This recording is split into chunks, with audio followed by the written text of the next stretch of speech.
The conference room door swung open, and Caleb Dawson froze mid-step. 10 years of carefully constructed stability shattered in the space of a single heartbeat. Standing beside his daughter's desk, radiant in a tailored navy suit and speaking softly to 7-year-old Ava, was Victoria Hale, the woman who had vanished from his life without explanation, without goodbye, without a trace. The woman he'd spent 3 years trying to forget, and 7 more pretending he had. Now she stood in an elementary school classroom, her hand resting gently on his daughter's shoulder, smiling like the past decade had never happened.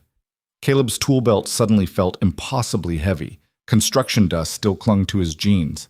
His heart hammered against his ribs as their eyes met across the fluorescent-lit room, and he watched her smile falter, watched recognition dawn, watched 10 years of questions crystallize in the air between them. If you're watching from anywhere in the world, drop your city in the comments below and hit that like button. I want to see just how far this story travels. Now settle in, because what you're about to hear is a story about ghosts that don't stay buried, mistakes that don't stay hidden, and second chances that come with a price. The September evening carried that particular quality of light that made everything look softer than it actually was. Caleb Dawson pulled his pickup truck into the parking lot of Riverside Elementary with 3 minutes to spare before parent-teacher conferences began. He'd left the construction site early, endured complaints from his crew, and driven across town with his shirt still dusted with drywall powder because missing Ava's conference wasn't an option. It had never been an option. Single parenting didn't come with the luxury of rescheduling. He caught his reflection in the rearview mirror and winced. 32 years old, and he looked every day of it. The lines around his eyes had deepened over the past year. His dark hair needed cutting. There was a smudge of paint on his jaw he'd somehow missed during his hurried cleanup in the work trailer. He scrubbed at it with his thumb, only partially successful, then gave up. Teachers had seen worse. Hell, Mrs.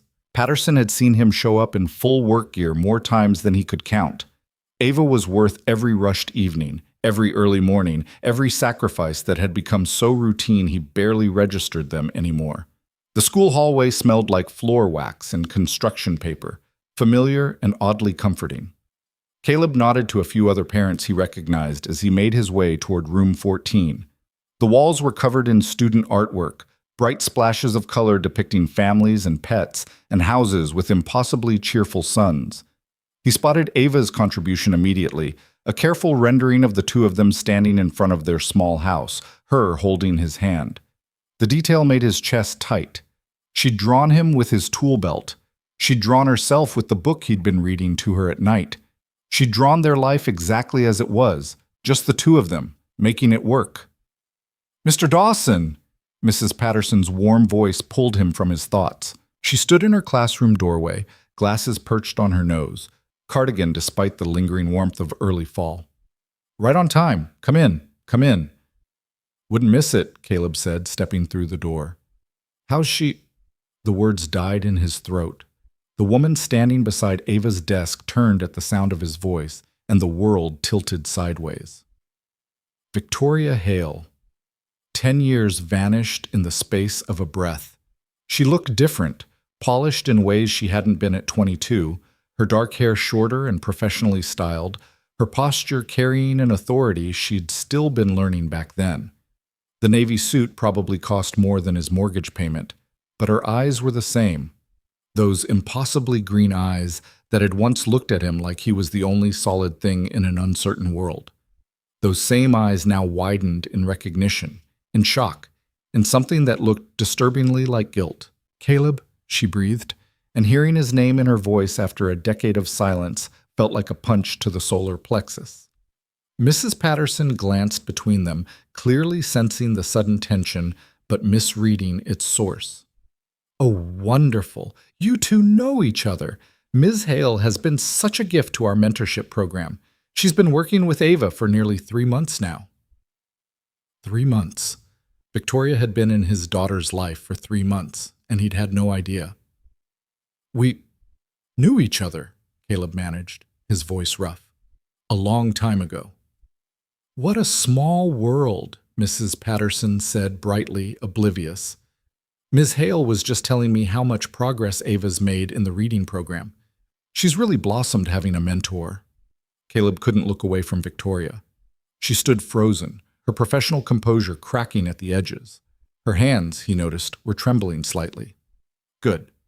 She should be rattled. She should be knocked off balance. She'd walked away from him without explanation, without closure, without a backward glance, and now she stood in his daughter's classroom acting like she belonged there. "I need to speak with Ms. Hale," Caleb said, his tone leaving no room for argument. "Privately. Now." Mrs. Patterson's smile faltered. "Oh, well, we should really start the conference. Now," Caleb repeated. Victoria found her voice. "It's fine, Margaret. We'll just step into the hall for a moment." Her CEO composure was sliding back into place, but Caleb could see the effort it took.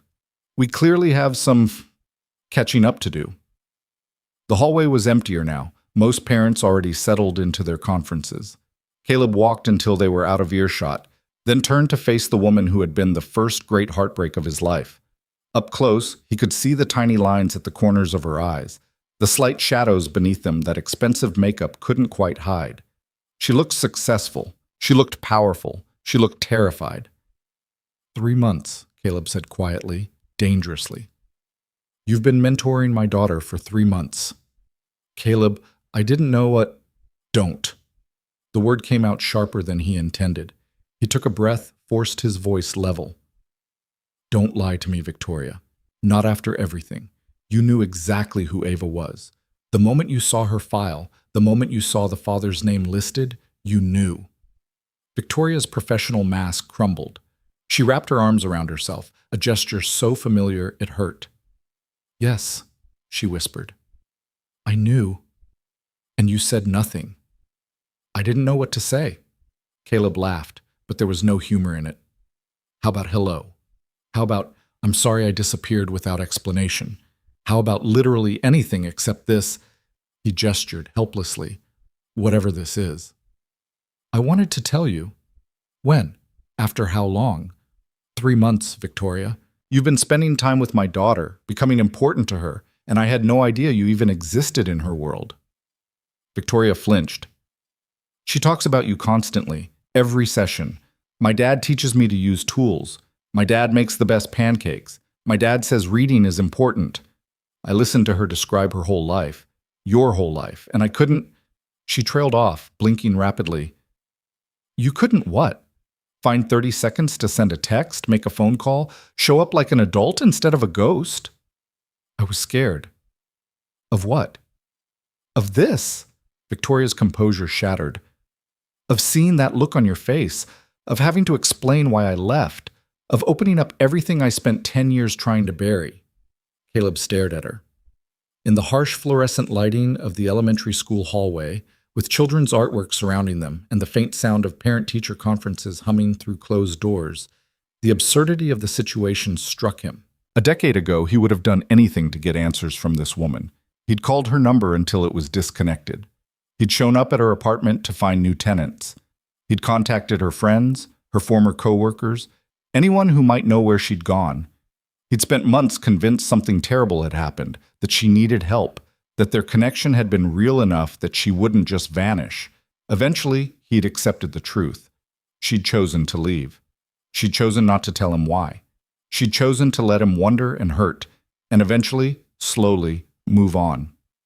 Now here she stood, put together and powerful and volunteering at his daughter's school, like the past was something they could just step over. "I don't care," Caleb said finally, quietly. "I don't care why you left anymore, Victoria. That was a lifetime ago. But my daughter. Ava is 7 years old, and she's been through enough without people walking into her life and potentially walking back out." "I wouldn't—" "You already did," Caleb interrupted. "You've got a history of disappearing when things get complicated. So here's what's going to happen. You're going to go back in that classroom, finish the conference professionally, and then you're going to step back from the mentorship program. Find another kid to mentor. Stay away from Ava." Pain flashed across Victoria's face, genuine and raw. "She needs the program. She's thriving in it." "Then they'll assign her a different mentor." "Caleb, please, no!" He stepped back, putting physical distance between them. "You made your choice 10 years ago. Now I'm making mine. My priority is protecting my daughter. That means keeping her away from people who might hurt her. That means keeping her away from you." He turned toward the classroom, done with the conversation, done with the past reaching into his present. Victoria's voice stopped him. I was pregnant. Caleb froze. The hallway seemed to telescope around him, sound fading to a distant buzz. Slowly, he turned back. Victoria stood with tears streaming down her face, her professional composure completely abandoned. 10 years ago, when I left, I was pregnant, Caleb. 8 weeks. I took the test the day before I disappeared. The floor felt unsteady beneath his feet. What? I was terrified. We were so young. You were trying to finish your certification program. I was barely holding down that receptionist job. We could barely pay our own rent, and suddenly I was pregnant and I didn't know what to do. Caleb's mind reeled. So you ran? You were pregnant with my child and you just ran? My parents convinced me I had to. The words tumbled out now, 10 years of locked-away truth spilling into the hallway. They'd never approved of you. Blue-collar boyfriend, no family money, no prospects. When I told them about the pregnancy, they said I was throwing my life away. They said you'd trap me in poverty, that I'd end up like my aunt who married young and struggled forever. They offered to pay for everything, an apartment in another city, school, a fresh start, if I left immediately and never contacted you again. And you just agreed? Caleb's voice was hollow. I was scared and 22 and stupid, Victoria whispered. I convinced myself they were right, that it was the responsible choice, that I was saving both of us from a mistake. A mistake. Caleb felt numb. Our child was a mistake. No, God, no. Caleb leaving was the mistake. The biggest mistake of my life, because 3 weeks after I moved away, I miscarried. Her voice broke completely. I was 12 weeks along, and I lost the baby. And I was alone in a strange city with no one to turn to. I couldn't call you because I'd already destroyed everything. I couldn't go back to my parents because they'd made it clear a baby was a problem, but losing one was just convenient. Caleb couldn't process it. A child, their child, a pregnancy, a loss, grief he'd never known existed. You should have told me. I know. You should have let me be there. I know. I would have... His voice cracked. Whatever you needed, Victoria, I would have figured it out. We would have figured it out together. I know that now. Victoria wiped at her face with shaking hands. I've known it for 10 years, but by the time I realized what I'd thrown away, too much time had passed. How do you come back from that? How do you call someone after months of silence and say, sorry, I disappeared, I was pregnant, I lost the baby, my life imploded? You just do it, Caleb said roughly. You pick up the phone and you tell the truth. I was ashamed. I built this whole life, went to business school on my parents' money, started climbing the corporate ladder, became exactly what they wanted me to be. And the whole time, I carried this grief and guilt and knowledge that I'd destroyed the only real thing I'd ever had. She looked at him with devastating honesty. When I found out about the mentorship program at Riverside Elementary, I volunteered because I wanted to do something good, something real. And then I opened Ava's file and saw your name, and it felt like the universe was giving me a chance to, I don't know, make amends, be part of something that mattered. By lying to me for 3 months? By being there for your daughter. She's incredible, Caleb. She's smart and kind, and she works so hard at everything. She talks about you like you hung the moon. Whatever you're doing as a father, it's working. Caleb's throat was tight. Her mother died when she was 2. Car accident. So yeah, I've been doing everything as a father because I'm all she has. Victoria's face crumpled. I'm so sorry. Caleb, I'm so... Don't. He held up a hand. I can't do this right now. I can't process any of this. I came here for a parent-teacher conference, not to have my entire past excavated in an elementary school hallway. I understand. Do you? Caleb studied her. Do you understand that I spent a year thinking I'd done something wrong? That you left because I wasn't enough somehow? Do you understand that I eventually met someone, fell in love, got married, had a daughter, built a whole life, and lost my wife in the cruelest possible way? Do you understand that I wake up every morning and make breakfast and pack lunches and read bedtime stories and hold everything together because that little girl in there depends on me? Yes, Victoria whispered. I do. And I'm sorry for adding to any of that pain. I'm sorry for being a coward. I'm sorry for showing up like this and disrupting your life. Caleb ran a hand through his hair, suddenly exhausted. What do you want, Victoria? Absolution? Closure? Permission to stay in Ava's life? I don't know if I have the right to want anything. You don't, Caleb said bluntly, then more softly, but apparently you've been good for her. Mrs. Patterson says she's thriving. She is. Her reading level has jumped 2 grades. She's more confident.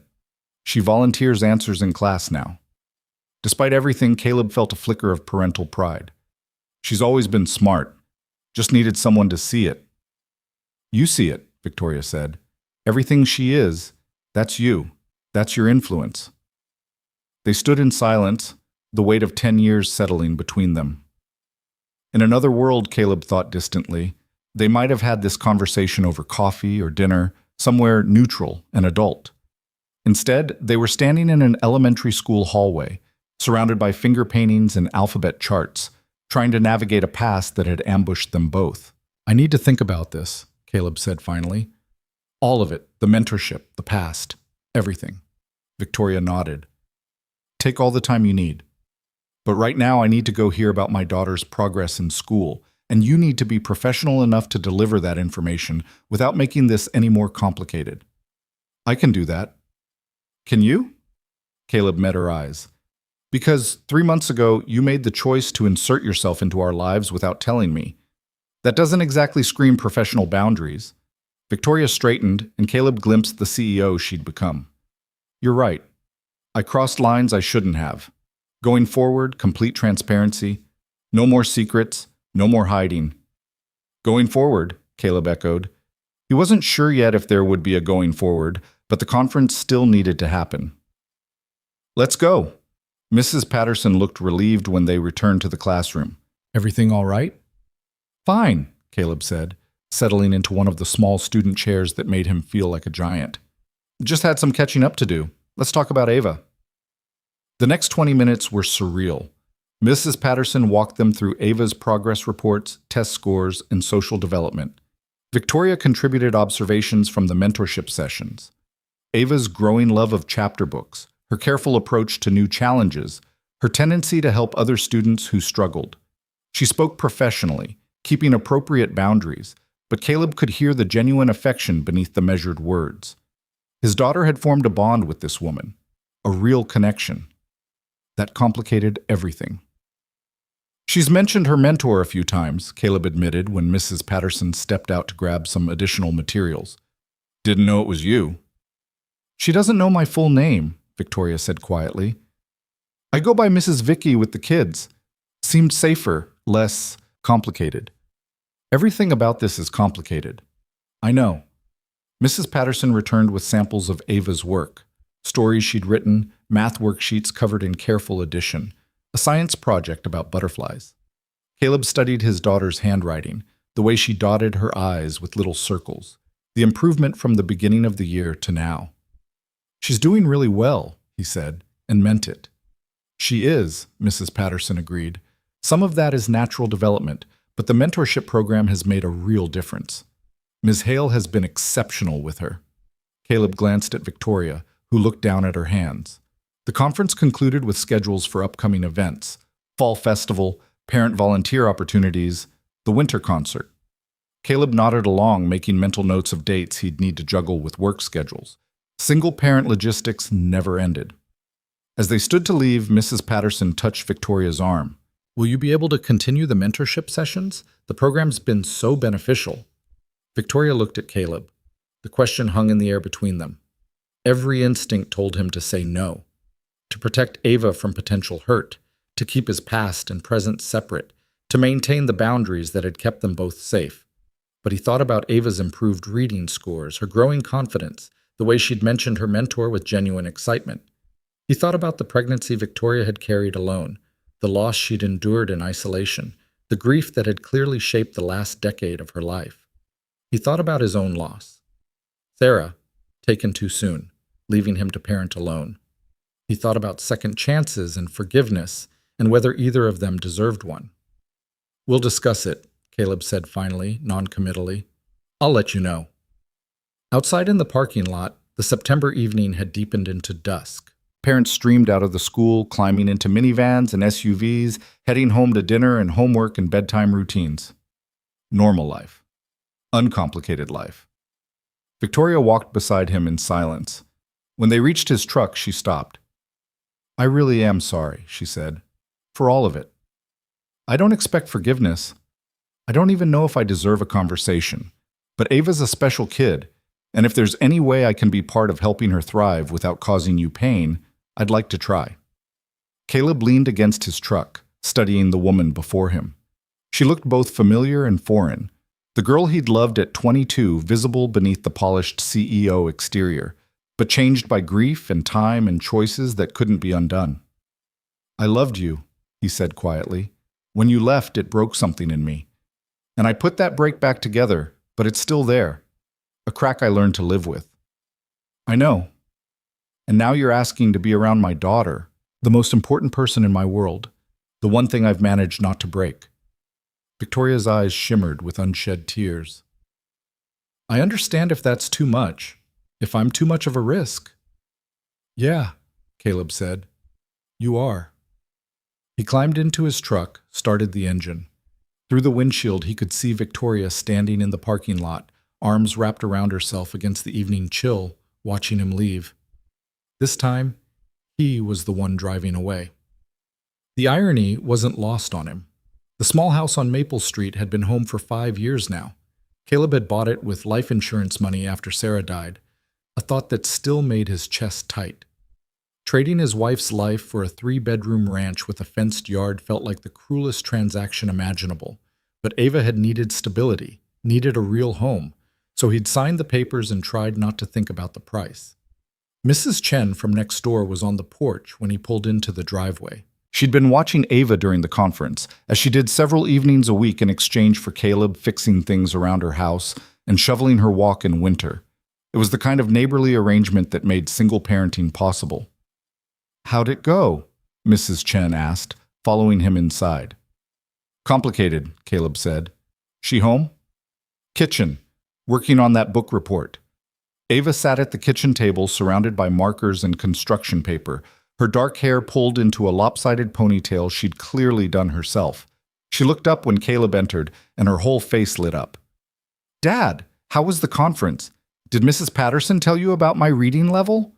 Caleb's heart clenched. 7 years old and already so independent, so capable, so much like Sarah in ways that still surprised him. "She did," he said, dropping into the chair across from her. "Said you're crushing it. I'm proud of you, kiddo." Ms. Vicky helped a lot. She's really good at explaining things. Ava returned to coloring her book report cover. "Did you meet her at the conference?" "Yeah," Caleb said carefully. "We talked." "Isn't she nice? She brings me books from her personal library, real grown-up books, not just kid stuff. She says I'm ready for chapter books with complex plots." "Complex plots, huh?" "That means lots of things happen," Ava explained seriously. "Not just one problem and one solution, like real life." Caleb smiled despite everything. "You're too smart for 7. Ms. Vicky says being smart is about asking questions, not knowing answers," Ms. Vicky says. The phrase had clearly become a common one in his daughter's vocabulary. Victoria had made an impression, had become someone important in Ava's small world. That night, after Ava was tucked into bed with her current chapter book and her nightlight casting stars across the ceiling, Caleb sat on the back porch with a beer he barely tasted. The September night was clear, stars visible, despite the suburban light pollution. Somewhere in the distance, a dog barked. Mrs. Chen's television flickered through her living room window. Normal life. His life. The one he'd built from scratch after loss tried to break him. And now Victoria Hale, successful CEO, former love, carrier of secrets that rewrote their shared history, wanted back into it. His phone sat on the porch railing. He'd found her number easily enough, listed on her company's website as CEO contact information. Victoria Hale, Chief Executive Officer, Hale Innovations. He'd spent 20 minutes after Ava went to bed reading about her success. Business awards. Philanthropic initiatives. A 32-year-old self-made CEO who'd built a tech consulting firm from nothing. She'd done exactly what her parents had wanted, built exactly the life they'd envisioned when they'd paid her to leave him. He wondered if it had been worth it, if success and money and power had filled the gaps left by loss and grief and the life she'd walked away from. Then he thought about his own life, the small house, the construction work, the single-parent juggling act, and wondered if she looked at it and saw everything her parents had warned against. A blue-collar existence, financial stability, but not wealth, a life built on practicality rather than ambition. His phone buzzed, a text from an unknown number. "It's Victoria. Mrs. Patterson gave me your number. Hope that's okay. I just wanted to say again that I'm sorry for blindsiding you tonight. You have every right to be angry. If you want to discuss the mentorship situation, I'm available whenever. If you want me to back off completely, I'll respect that. Whatever you think is best for Ava." Caleb stared at the message for a long time. The responsible thing would be to tell her to back off, to find Ava a different mentor, keep the past in the past, protect them both from potential complications. But he thought about Ava's face when she talked about Ms. Vicky, the improved reading scores, the confidence Mrs. Patterson had mentioned.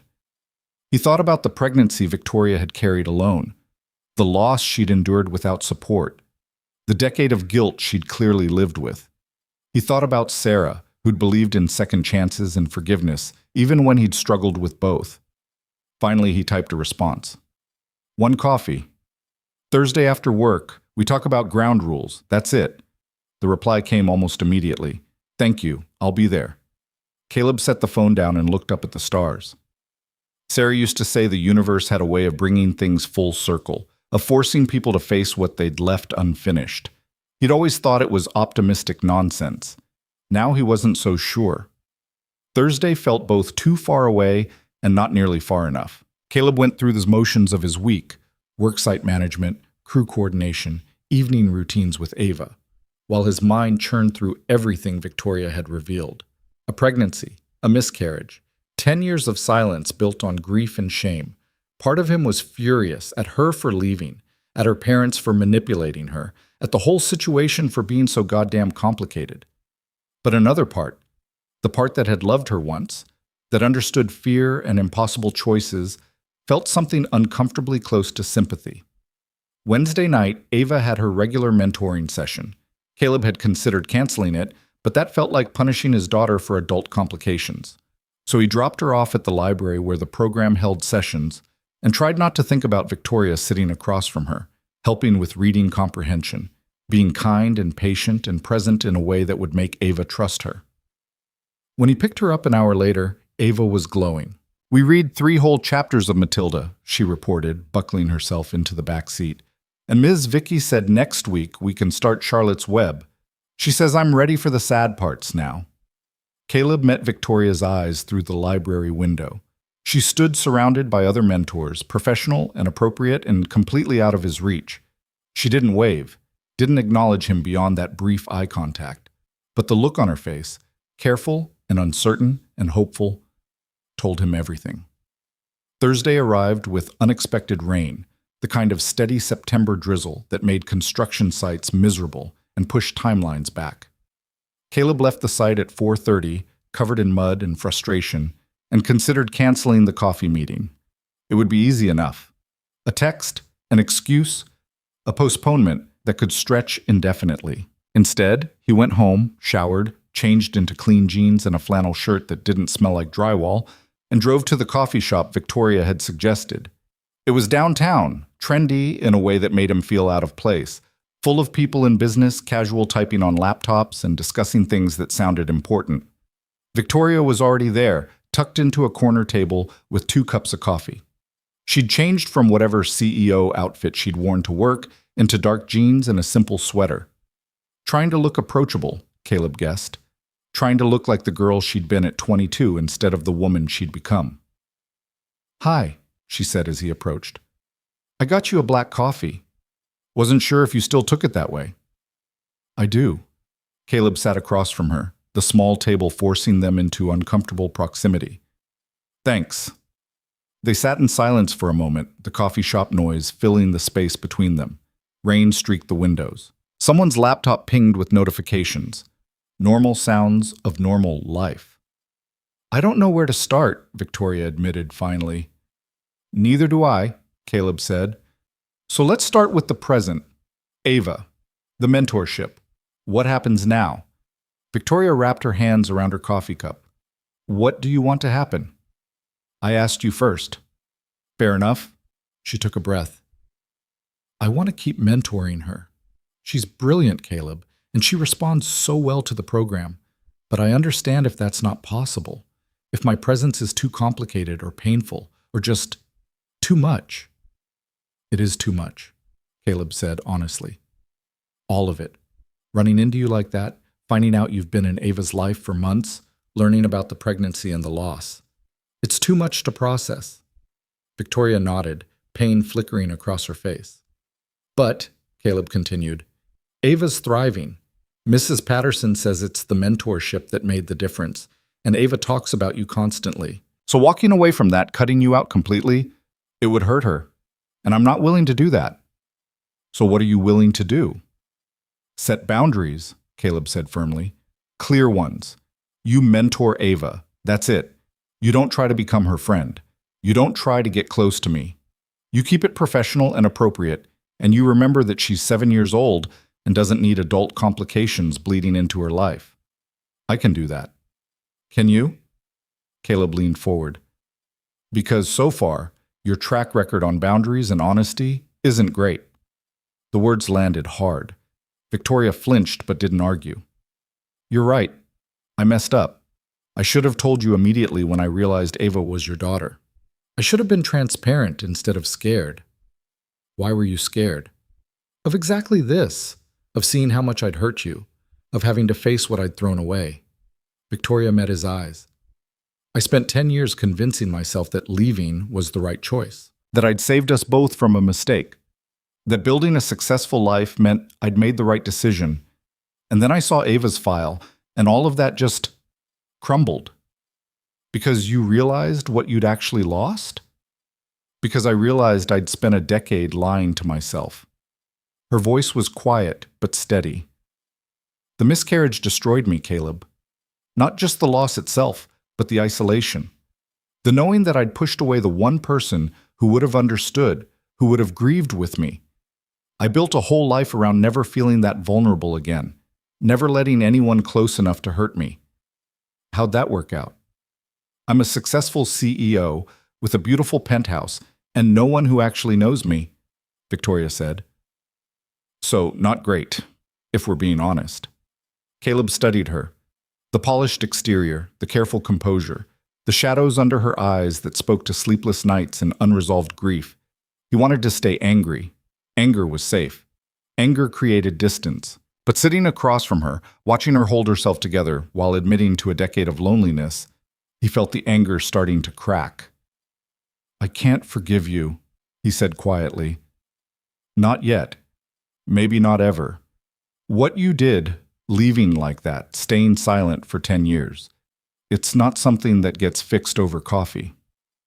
I know. But I can let you keep mentoring Ava. With conditions. Victoria straightened. Name them.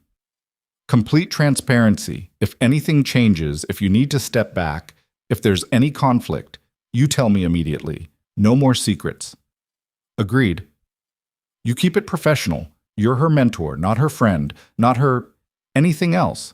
You help with reading and schoolwork, and that's where it ends. Understood. And if at any point I think this is hurting her, or if she seems confused or upset, you step back without argument. Her well-being comes first, always. Of course. Caleb sat back, coffee cooling in his hands. Those are my terms.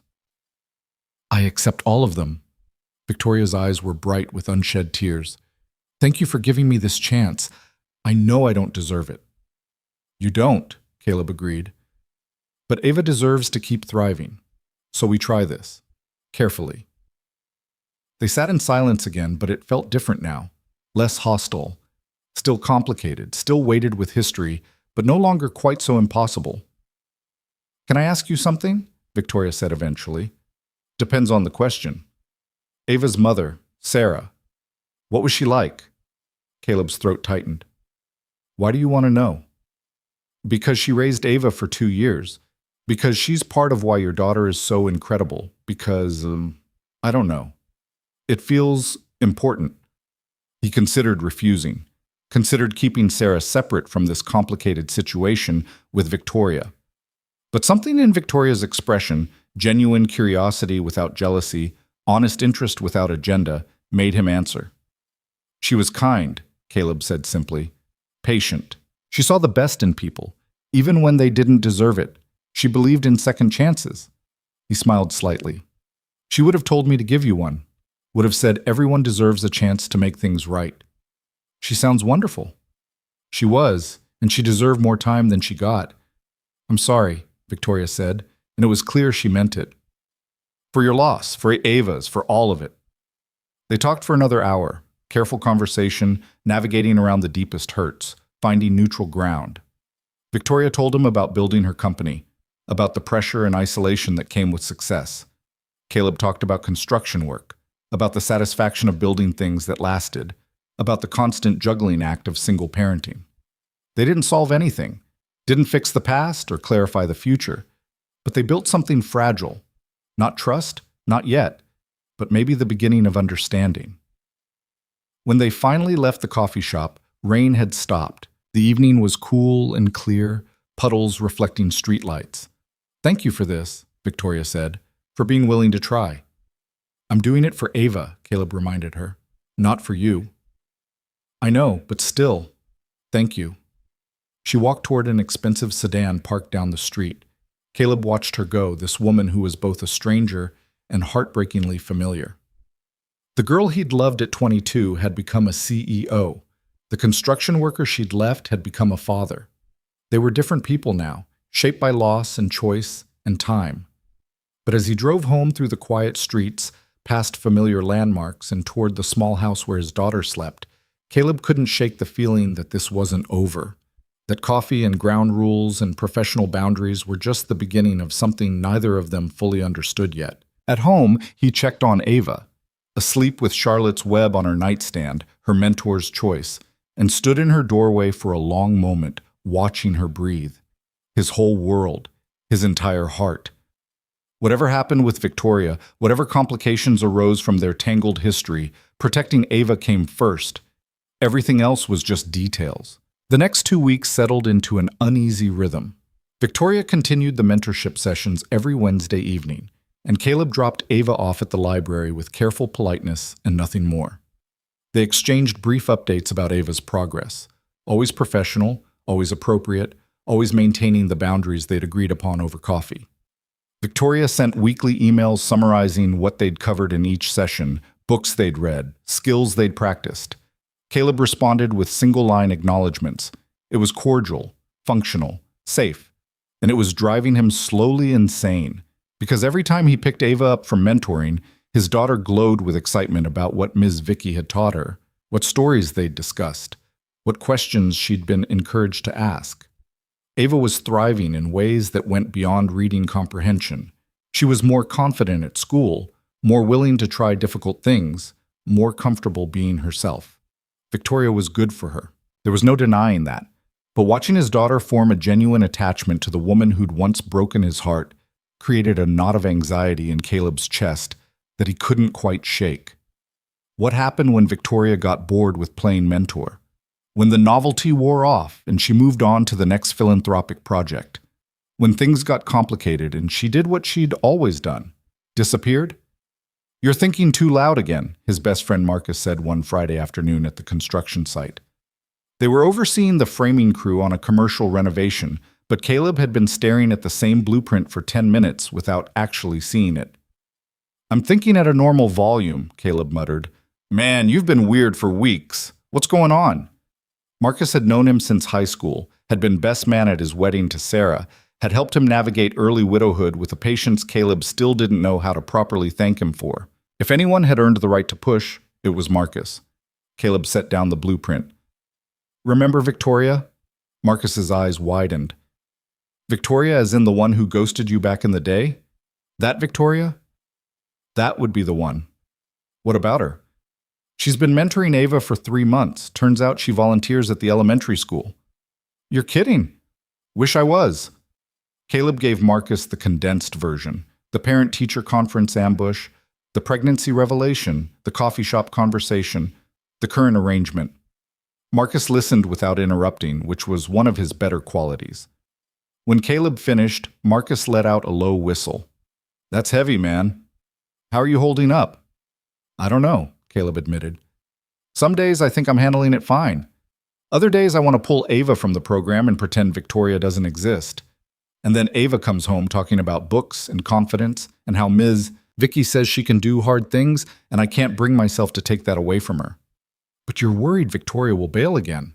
Wouldn't you be? Absolutely, Marcus said. She's got a track record. People don't usually change that much. That's what I keep telling myself. Marcus studied him carefully.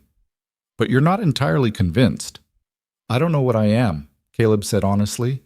Every logical part of my brain says to keep my distance, protect Ava, remember what happened last time. But then I see Victoria with her, and there's something different.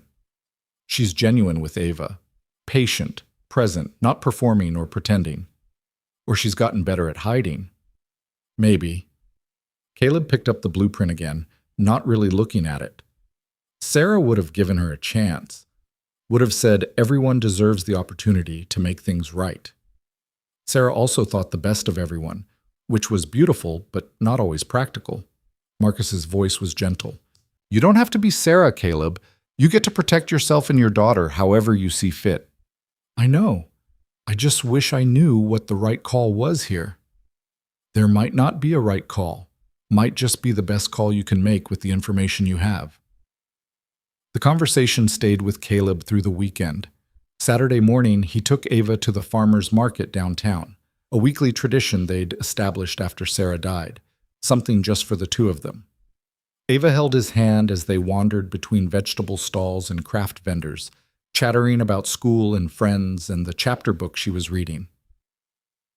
Ms. Vicky says I should start keeping a reading journal, Ava announced as they sampled apple cider from a local orchard, to write down my favorite parts and questions I have. That's a good idea, Caleb said. We can pick up a notebook at the store. She says reading is like having conversations with people across time, that authors write things down so we can talk to them even after they're gone. Ava looked up at him with serious eyes. Like how we have pictures of Mom, so we can remember her even though she's not here. Caleb's chest tightened. Yeah, kiddo, kind of like that.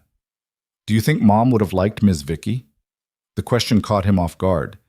They were standing in the middle of the farmer's market, surrounded by Saturday morning shoppers and the smell of fresh bread, and his 7-year-old daughter was asking if her dead mother would have approved of his former girlfriend turned her current mentor. I think your mom would have liked anyone who was good to you, Caleb said carefully. And Ms. Vicky is good to you, right? Really good.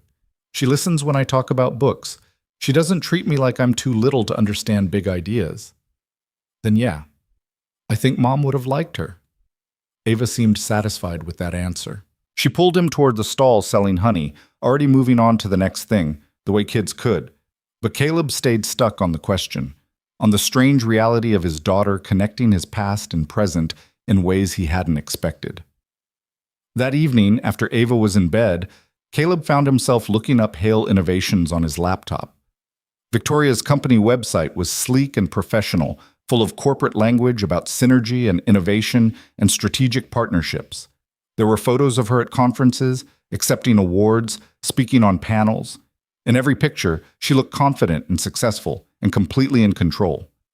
But he remembered the woman sitting across from him in the coffee shop, hands wrapped around her cup, admitting to a decade of loneliness. The disconnect between the public persona and the private person was jarring. His phone buzzed with a text from an unknown number. It took him a moment to realize it was Victoria. He hadn't saved her contact information, some small act of self-preservation. The message included a photo attachment and a brief note. Ava forgot her reading journal at our session Wednesday. I'm happy to drop it by tomorrow if you're home, or bring it to the next session. Whatever's easier. The photo showed Ava's notebook, covered in her careful handwriting and small drawings of characters from the books they'd read. Even through the digital image, Caleb could see how much care she'd put into it. He stared at the message for a long time before responding. Tomorrow works. We'll be home around 2. The reply came quickly. Perfect. See you then.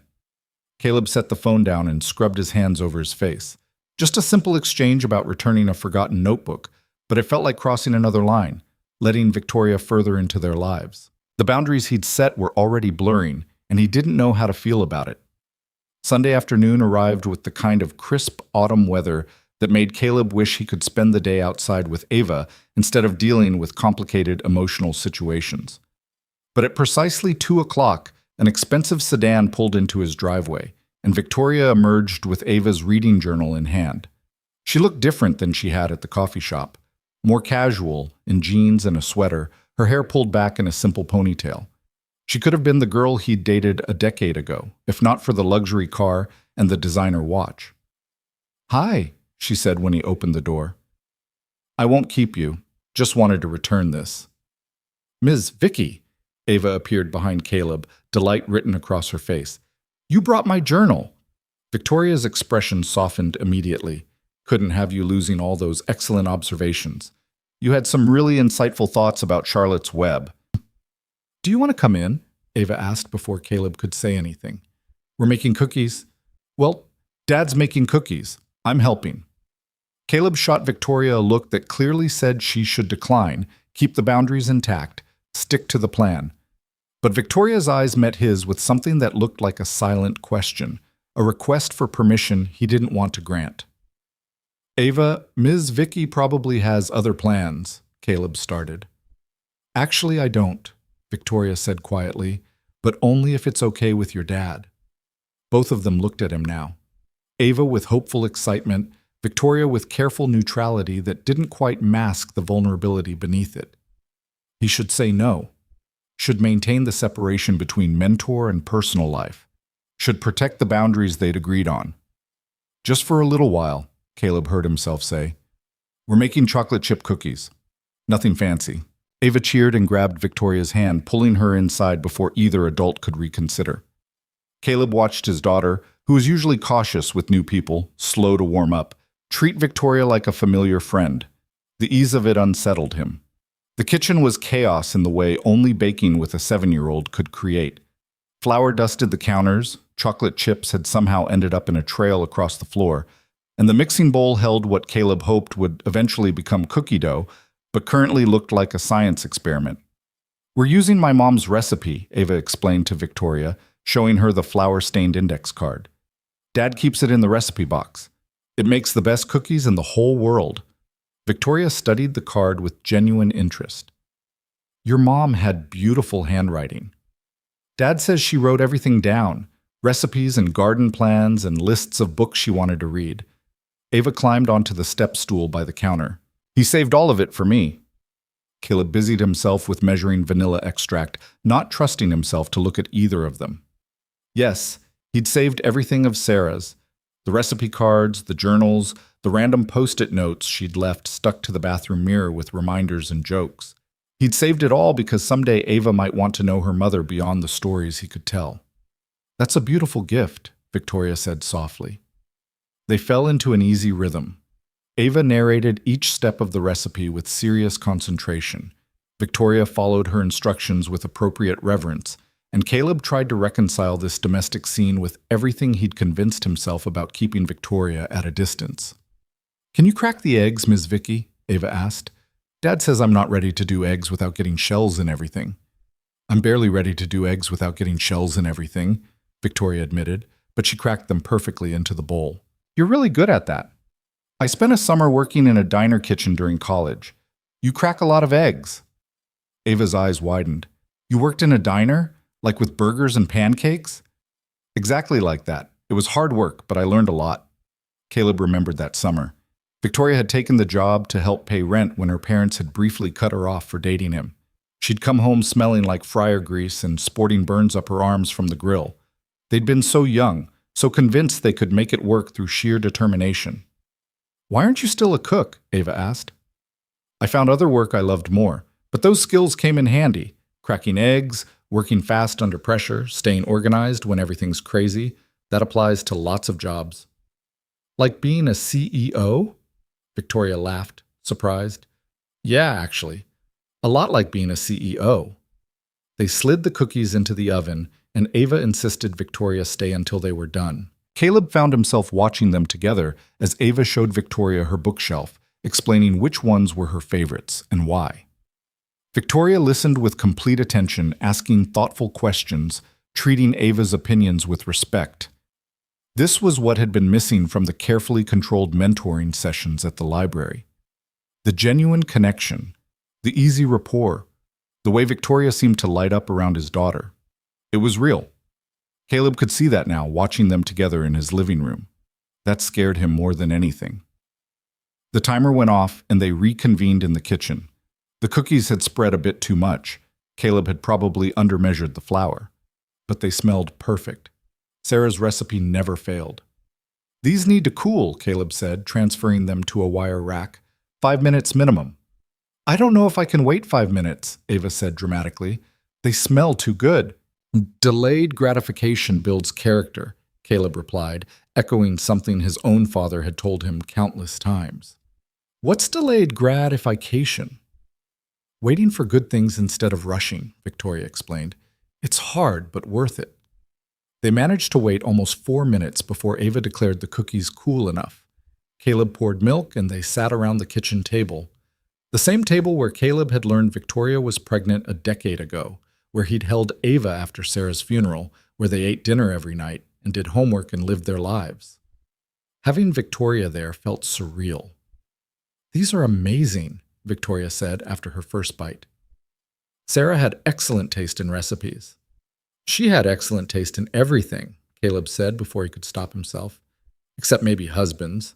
I was kind of a mess when we got married."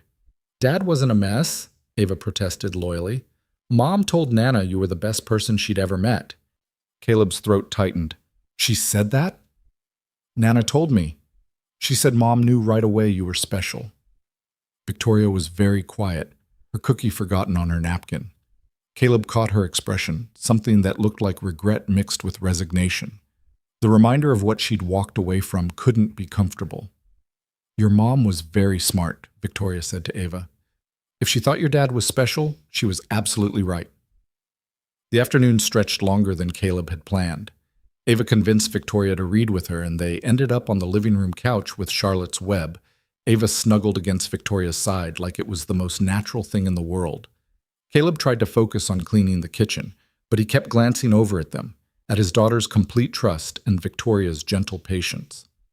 When it was time for Victoria to leave, Ava hugged her goodbye without hesitation. "Thanks for bringing my journal," Ava said, "and for reading with me, and for helping with cookies." "Thanks for inviting me in," Victoria replied, returning the hug. "I had a really nice time."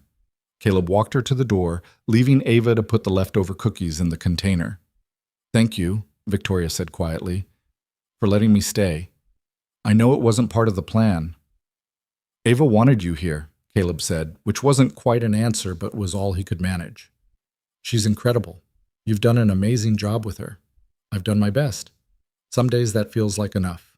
Other days, not so much." Victoria hesitated, then spoke carefully. "Can I ask you something? And you can tell me it's none of my business." "What?" "What you said about being a mess when you married Sarah, what did you mean?" Caleb leaned against the doorframe, considering whether to answer. But something about the afternoon, the cookies, the reading, the strange domesticity of it all, made him honest. "After you left, I was pretty lost for a while," he admitted. "Worked too much, drank too much, couldn't figure out what I was supposed to do with my life. Then I met Sarah at a friend's wedding. She was a kindergarten teacher, way too good for me, but she saw something worth salvaging. Took me about a year to get my act together enough to deserve her. I'm sure you deserved her from the start. I didn't, but I became someone who did. That's what she gave me, the chance to be better than I was." He met Victoria's eyes.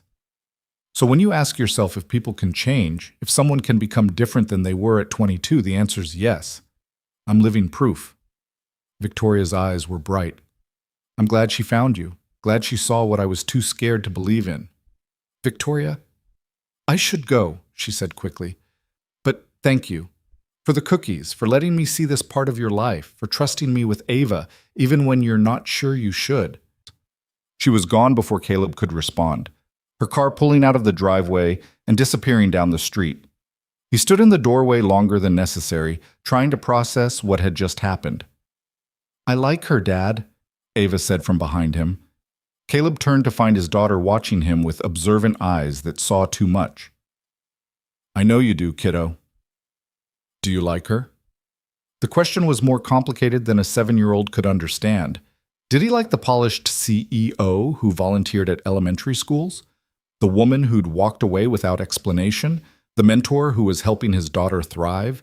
The girl he'd once loved who'd grown into someone he didn't entirely recognize? "It's complicated," Caleb said. "That's what grown-ups say when the answer is yes, but they don't want to admit it," Ava observed with uncomfortable accuracy. "When did you get so smart?" "Ms. Vicky says I've always been smart. I just needed someone to notice." That night, after Ava was asleep, Caleb's phone buzzed with another text from Victoria.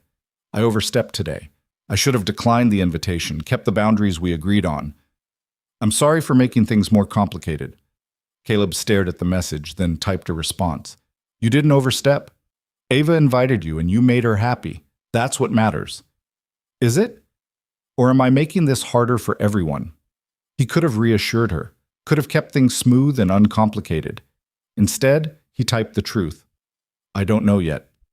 But Ava likes you, and that counts for something. And you? Do I count for something with you?" The question sat on his screen, demanding honesty he wasn't sure he could give. He thought about the afternoon, about Victoria cracking eggs and reading stories, and fitting into his kitchen like she belonged there. He thought about the girl he'd loved and the woman she'd become. He thought about Sarah's recipe cards and second chances and whether any of this was fair to anyone involved. "You count as complicated," he finally wrote. "But yeah, you count." The response came after a long pause. "I'll take complicated. It's better than nothing." The following week brought unexpected chaos. The construction site Caleb managed lost a major subcontractor when the electricians company went bankrupt without warning. Suddenly, they were behind schedule, over budget, and scrambling to find replacement workers who could start immediately. Caleb spent 14-hour days coordinating crews, negotiating with suppliers, and trying to salvage the timeline. He missed Ava's Wednesday mentoring session pickup for the first time since the program started. Mrs. Chen had agreed to collect her from the library, but when Caleb finally made it home at 9:30 that night, exhausted and covered in sawdust, he found Victoria's car in his driveway. She sat on his front porch with Ava, reading by the porch light. They looked up as his truck pulled in. "Dad!" Ava ran to meet him. "Ms. Vicky waited with me. Mrs. Chen had to go to her daughter's house because of an emergency, and Ms. Vicky said she'd stay until you got home." Caleb's exhaustion multiplied. "Victoria, you didn't have to—" "Mrs. Chen called me when she had to leave," Victoria explained, standing from the porch steps. "I couldn't let Ava wait alone. I hope that's okay."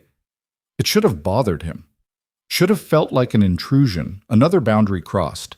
Instead, he felt overwhelmingly grateful. "Thank you," he said simply. "Rough day at work, lost track of time." "I figured something came up. Ava said you're usually very punctual." "I try to be." He looked at his daughter. "You okay, kiddo?" "I'm great. Miss Vicky and I finished Charlotte's Web, and now we're starting The Secret Garden. She says it's about things growing even when they seem dead." Victoria's expression flickered with something Caleb couldn't quite read. "Well, it's past bedtime now," Caleb said. "Way past bedtime. Go brush your teeth." Ava hugged Victoria goodnight and headed inside. Caleb and Victoria stood in the driveway, the September night cooling around them. "I really am sorry about today," Caleb said. "Work's been insane. We're in crisis mode trying to replace an electrical contractor. Don't apologize. Things happen. I'm just glad I could help." "You've been helping a lot lately." Victoria tucked her hands into her jacket pockets. "Is that a problem?" "I don't know. 2 weeks ago, we agreed to keep this professional, mentoring only. And now you're making cookies in my kitchen and reading on my porch and becoming part of Ava's routine. Do you want me to stop?" Caleb ran a hand through his hair, scattering sawdust. "That's the thing. I don't know what I want. Part of me thinks we should go back to the original boundaries, keep everything separate and safe. And the other part? The other part sees how happy Ava is when you're around, How much she's grown since you started mentoring her. How you waited 3 hours on my porch because Mrs. Chen had an emergency and you couldn't let a 7-year-old be alone. Any decent person would have done the same. But you're not just any decent person, Caleb said quietly. You're someone with a history of leaving when things get hard. And I need to know, is this real? This investment in Ava, in being present and reliable?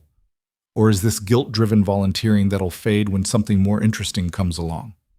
Victoria flinched like he'd struck her. That's fair. I deserve that question. I'm not trying to hurt you. I'm trying to protect my daughter.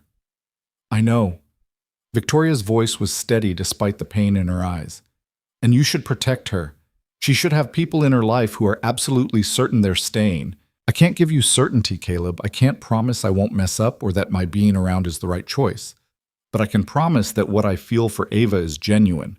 She's not a guilt project or a penance exercise. She's a remarkable kid I genuinely care about. And when you get scared, when things get complicated, then I talk to you instead of running. That's the difference between now and then. I was 22 and terrified, and I handled everything wrong. I'm 32 now, and I've spent a decade learning that running doesn't actually solve anything. Caleb studied her in the porch light, searching for dishonesty and finding none. She looked tired, vulnerable, real. I want to believe you, he admitted, but you're not sure you can. I'm not sure I should. Victoria nodded slowly. So what do we do? We keep going, I guess. Keep trying. Keep being honest about when it's working and when it's not. And if it stops working, then we figure it out like adults. No disappearing, no silence, no making decisions for each other without communication. I can do that, Victoria said. I want to do that. They stood in the driveway a moment longer, the night settling around them. Somewhere down the street, a dog barked. A car passed by, headlights briefly illuminating them before moving on. I should go, Victoria said finally. Let you get some rest. Victoria? Caleb waited until she turned back. Thank you. For staying with Ava, for being someone she can count on. The smile she gave him was small, but genuine. Thank you for letting me try. October arrived with falling leaves and cooler temperatures. The construction project stabilized after they found a new electrical contractor, and Caleb's hours returned to something resembling normal. The mentoring sessions continued every Wednesday, and Victoria became a more regular presence in their lives. Not intrusive, but there. She texted Caleb updates about Ava's progress. She showed up to school events when invited. She maintained appropriate boundaries while somehow becoming integrated into their routine. And Caleb found himself looking forward to Wednesday evenings, to the brief conversations when he picked Ava up, to the emails Victoria sent summarizing their sessions. He found himself noticing things.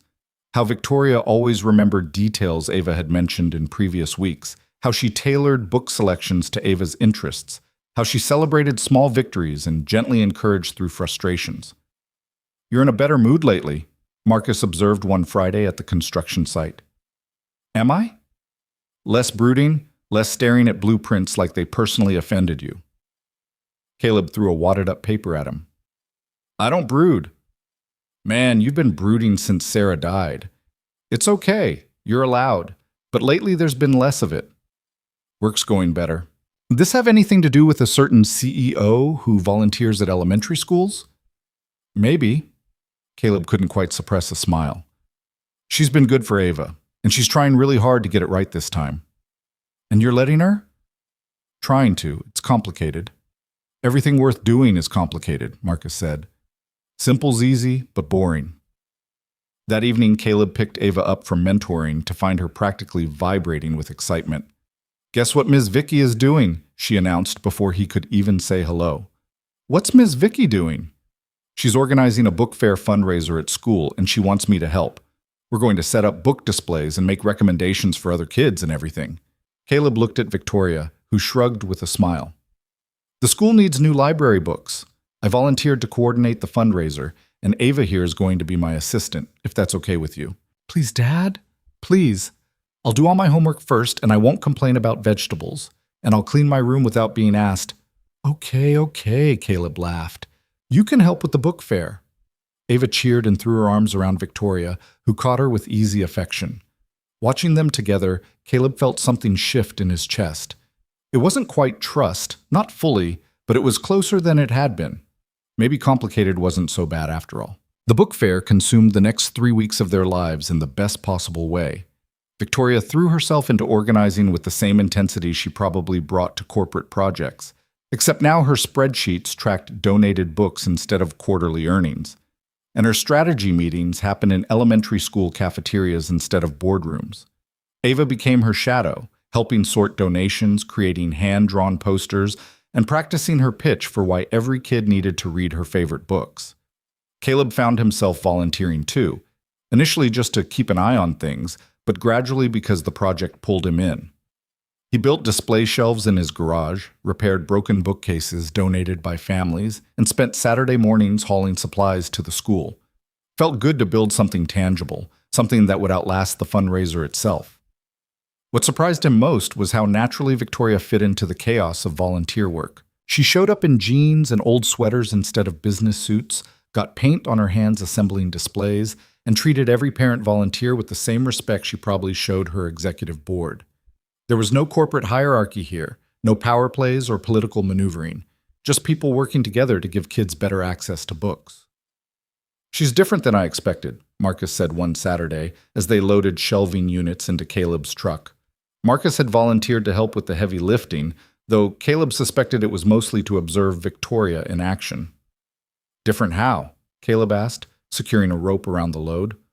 Less polished robot CEO and more actual human being. Marcus grabbed the other end of a particularly unwieldy bookcase. "When you described her, I was expecting someone cold, calculating, the kind of person who disappears because other people are just obstacles to her success." "That's what I thought too. But watching her with those kids this morning, with Ava, man, she's all in. That's not performance, that's real." Caleb had noticed the same thing. Victoria lit up around the children in a way that seemed to surprise even her. She remembered names, asked about siblings and pets, celebrated small victories like a first grader sounding out a difficult word. She was patient when kids struggled and enthusiastic when they succeeded. There was nothing performative about it. "Maybe people really can change," Caleb said, though he wasn't entirely sure if he was trying to convince Marcus or himself. Or maybe she was always capable of this, just needed the right reason to show it. The book fair was scheduled for the last Friday in October, right before Halloween. The week leading up to it, Victoria was at the school almost every evening, and Caleb fell into the habit of bringing Ava by after dinner to help with final preparations. They'd work for an hour or two, then Victoria would read with Ava while Caleb finished whatever construction task needed handling. Thursday night, with the fair less than 24 hours away, they were the last ones in the gymnasium. Display tables stood ready, price tags attached to hundreds of donated books, hand-painted signs directing traffic to different genres. It looked professional and inviting and nothing like what Caleb had imagined when Victoria first mentioned the project. "I think we're actually ready," Victoria said, surveying their work with satisfaction. She had paint in her hair from touching up a sign and exhaustion written across her face, but she was smiling. "You did good," Caleb told her. "This is impressive." "We did good. None of this happens without everyone volunteering their time." She glanced over to where Ava had fallen asleep on a pile of coats in the corner, a book still clutched in her hand. "Especially your daughter. She's been invaluable. She's loved every minute of it. I haven't seen her this excited about a project since she built that solar system model last year." Victoria walked over to where Ava slept and gently removed the book from her grip, setting it aside. The tenderness in the gesture made Caleb's chest tight. "I should get her home," he said. "School tomorrow, plus the fair tomorrow night. Let me help you carry her to the truck." They locked up the gymnasium and walked across the empty parking lot, Ava sleeping against Caleb's shoulder. The October night was cool and clear, stars visible despite the parking lot lights. It felt impossibly peaceful after weeks of controlled chaos. "Can I ask you something?" Victoria said as Caleb settled Ava into the back seat and buckled her in. "Sure." "The construction project you're managing, the one that lost the electrical contractor, how's that going?" "Better. We're back on schedule mostly." "Why?" Victoria hesitated, then spoke carefully. I heard through some business contacts that the project's developer is looking for additional funding, that the electrical contractor situation created some financial strain.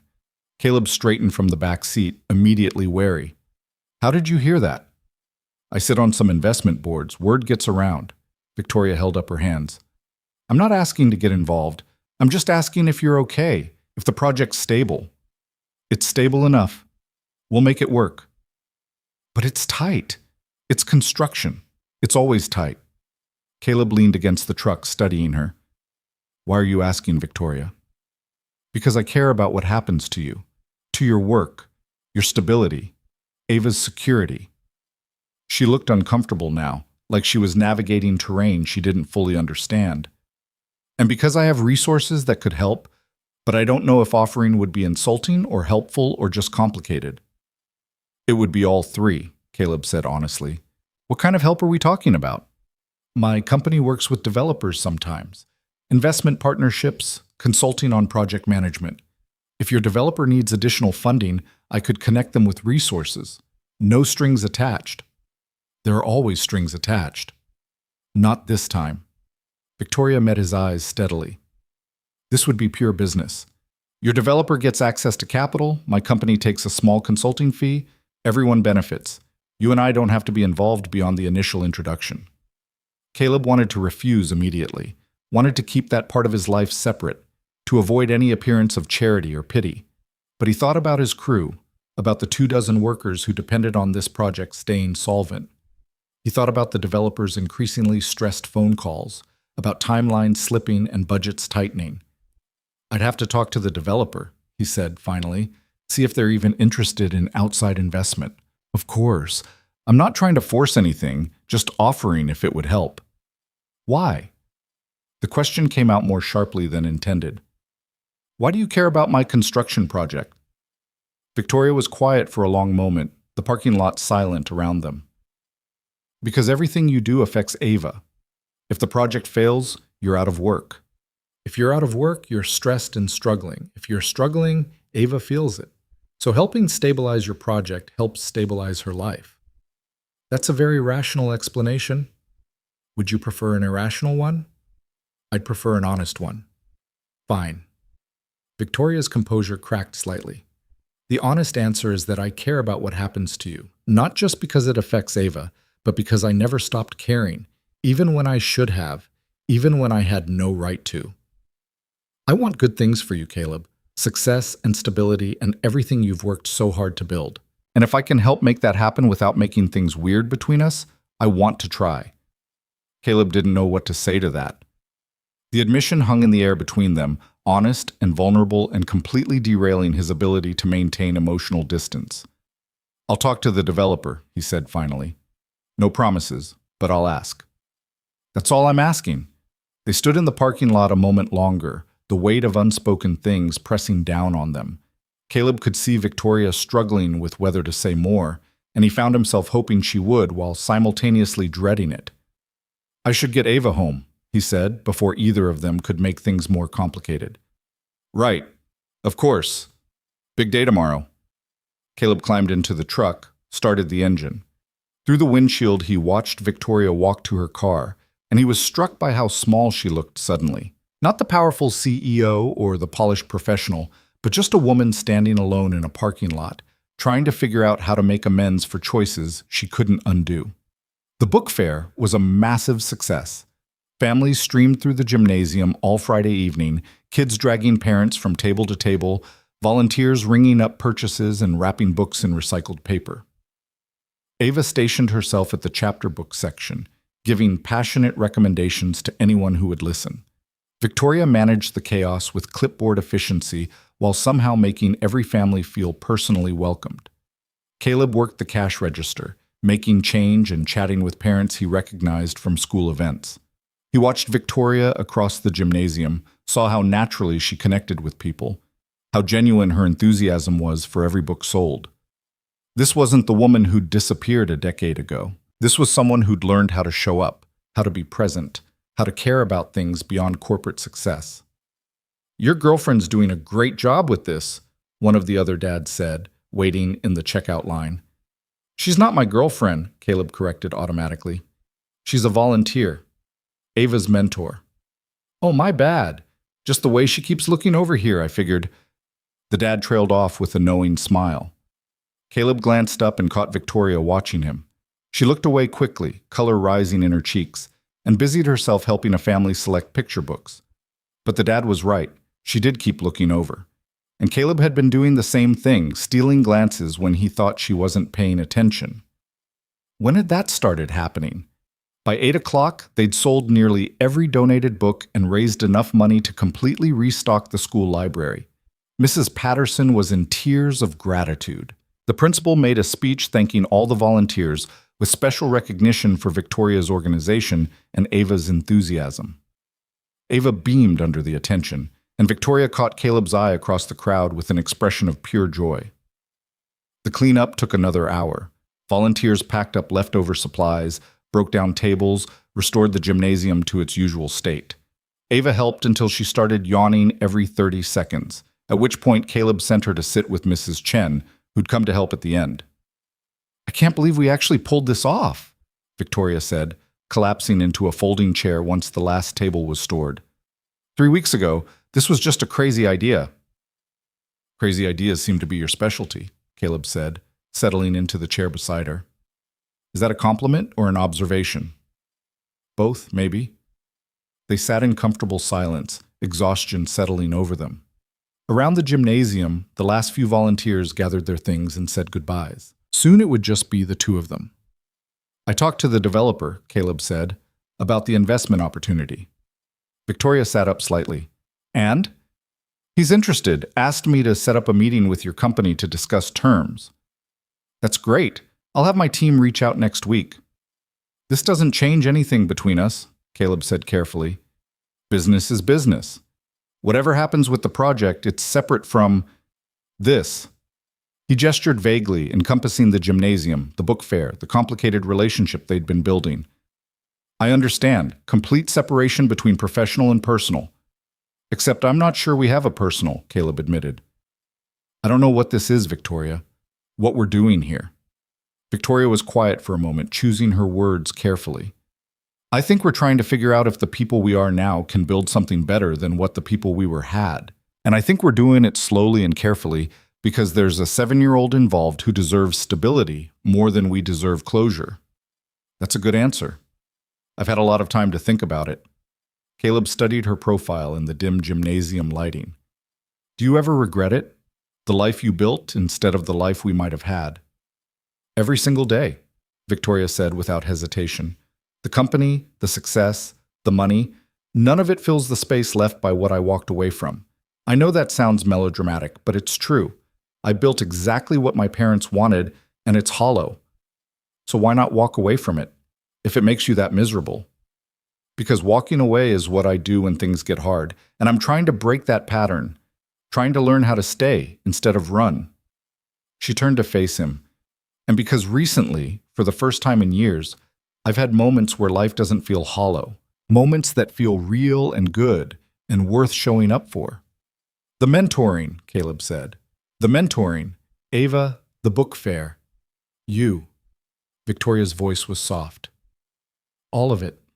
These past couple months have reminded me what it feels like to care about something beyond quarterly earnings and shareholder value. That's a pretty low bar.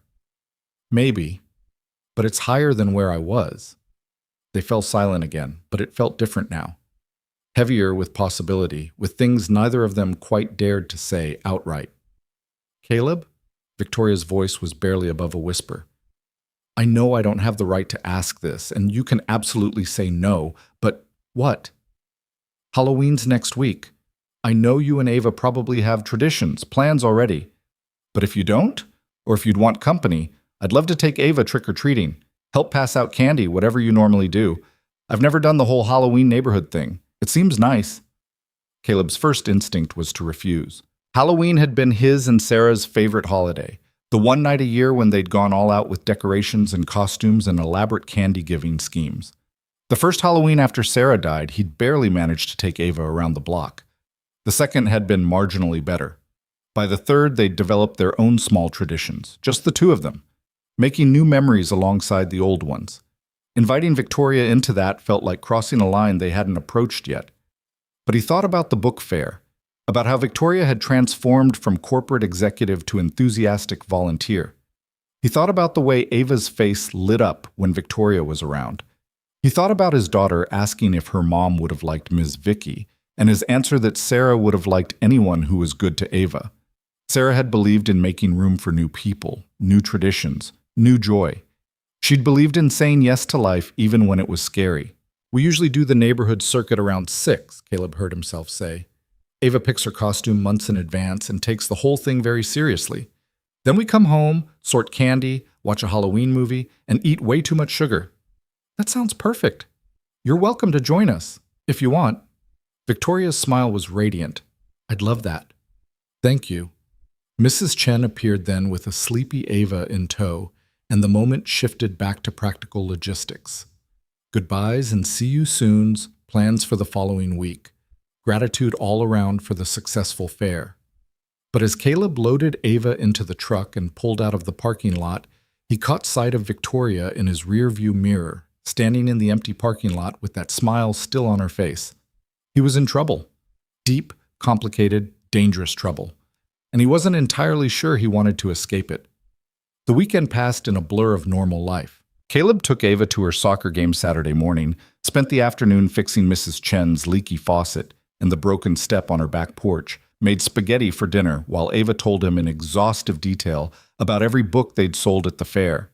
Sunday was laundry and grocery shopping and the kind of mundane tasks that made up the backbone of single parenting.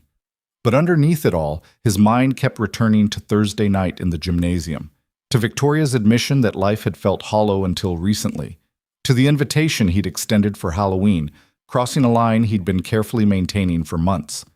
Monday morning, his phone rang with a number he didn't recognize. He almost didn't answer, telemarketers probably, but something made him pick up. "Caleb Dawson?" The voice was female, crisp, professional. "Speaking." "This is Jennifer Hale, Victoria's mother." Caleb nearly dropped his phone. He was standing in the middle of a construction site, surrounded by the sounds of power tools and shouted instructions, and Victoria's mother, the woman who'd paid her daughter to disappear from his life, was calling him. "Mrs. Hale," he managed, "I wasn't expecting to hear from you." "I imagine not. I understand you and Victoria have reconnected recently." "That's one way to put it. I'd like to meet with you, today, if possible, to discuss the situation." "What situation would that be?" "Victoria's involvement with your daughter, and with you." Jennifer's tone was carefully neutral, giving nothing away. "I have concerns that I believe we should address directly." Every instinct told Caleb to refuse, to tell Victoria's mother exactly where she could put her concerns. But curiosity won out over anger. "I have a lunch break at noon. There's a diner near the construction site on 4th Street. I'll be there." The call ended before Caleb could reconsider. He stood holding his phone, trying to process what had just happened. Victoria's mother wanted to meet with him. The woman who'd orchestrated their separation a decade ago wanted a conversation. This couldn't be good. He texted Victoria immediately. "Your mother just called me, wants to meet for lunch. Should I be worried?" The response came quickly. What? Caleb, I'm so sorry. I had no idea she would contact you. You don't have to meet with her. Too late. Already agreed. Any idea what this is about? Probably trying to interfere. She's good at that. Please don't let her manipulate you. I'm a decade older and significantly less naive. I'll be fine. Call me after? Promise. The morning dragged by slowly. Caleb tried to focus on reviewing subcontractor bids and coordinating the plumbing installation, but his mind kept drifting to the upcoming lunch. What could Jennifer Hale possibly want to say to him? Was she going to try to pay him to stay away from Victoria again? Threaten him somehow? Express belated regret for destroying their relationship? At 11:50, he cleaned up as best he could and drove to the diner. Jennifer Hale was already there, seated in a corner booth, looking every inch the wealthy matriarch. Designer clothes, perfect hair, the kind of understated jewelry that cost more than Caleb's truck. She looked like an older version of Victoria, if Victoria had never smiled. Mr. Dawson. She didn't stand, just gestured to the seat across from her. Thank you for meeting with me. Mrs. Hale. Caleb slid into the booth, maintaining eye contact. He'd learned long ago not to show weakness to people who'd already decided he wasn't good enough. A waitress appeared and they ordered perfunctory lunches neither of them probably wanted. When she left, Jennifer folded her hands on the table and studied Caleb with cold assessment. "You've done well for yourself," she said finally. "Construction foreman, raising a child alone. That takes character." Was there a compliment in there, or just surprise that I didn't end up destitute? Her mouth twitched, almost a smile. Direct. I appreciate that. Let me be equally direct. I'm concerned about Victoria's recent involvement in your life. Concerned how? My daughter has spent the last decade building a successful company. She's positioned to take Hale Innovations public within the year, which would make her extremely wealthy and influential. This is everything I raised her to achieve. And you're worried I'll mess that up somehow? I'm worried she'll mess it up herself. Jennifer's eyes were sharp. Victoria has a tendency towards self-sabotage when it comes to emotional attachments. She forms connections that distract her from her goals, then makes impulsive decisions that undermine everything she's worked for. Like getting pregnant and running away from the father? Caleb couldn't keep the edge from his voice. Jennifer didn't flinch. She told you about that. Eventually, after lying by omission for months. The miscarriage devastated her. I thought she'd moved past it, channeled that pain into building something meaningful. But clearly, the grief remained unresolved. Jennifer paused, choosing her words carefully. I'm not here to relitigate the past, Mr. Dawson. What's done is done. I'm here about the present. Which is? Victoria is spending increasing amounts of time with you and your daughter. She's volunteering at elementary schools, organizing book fairs, getting emotionally invested in domestic situations that have nothing to do with her actual life. You mean her actual life as a CEO robot who only cares about quarterly earnings? I mean her actual responsibilities. The company she built, the employees who depend on her, the investors who've trusted her with millions of dollars. Jennifer leaned forward slightly. My daughter is brilliant at business. She's strategic, driven, capable of remarkable things, but she's also impulsive when emotions are involved. And right now her emotions are very involved with your family. So what? Caleb demanded. She's not allowed to have a personal life? She's not allowed to care about people beyond shareholders and board members? Of course she's allowed, but timing matters. The IPO is scheduled for March. Between now and then, Victoria needs to be focused, present, managing 100 complex details. She cannot afford distractions. I'm a distraction now? You're an emotional complication, one that's already affecting her judgment. Caleb's stomach dropped. What are you talking about? Jennifer pulled out her phone, tapped a few times, then showed him the screen. It was an email thread between Victoria and someone in her finance department discussing investment opportunities. Caleb's developer's name was highlighted. She's considering redirecting company funds to prop up a construction project connected to you, Jennifer said. That's not sound business practice.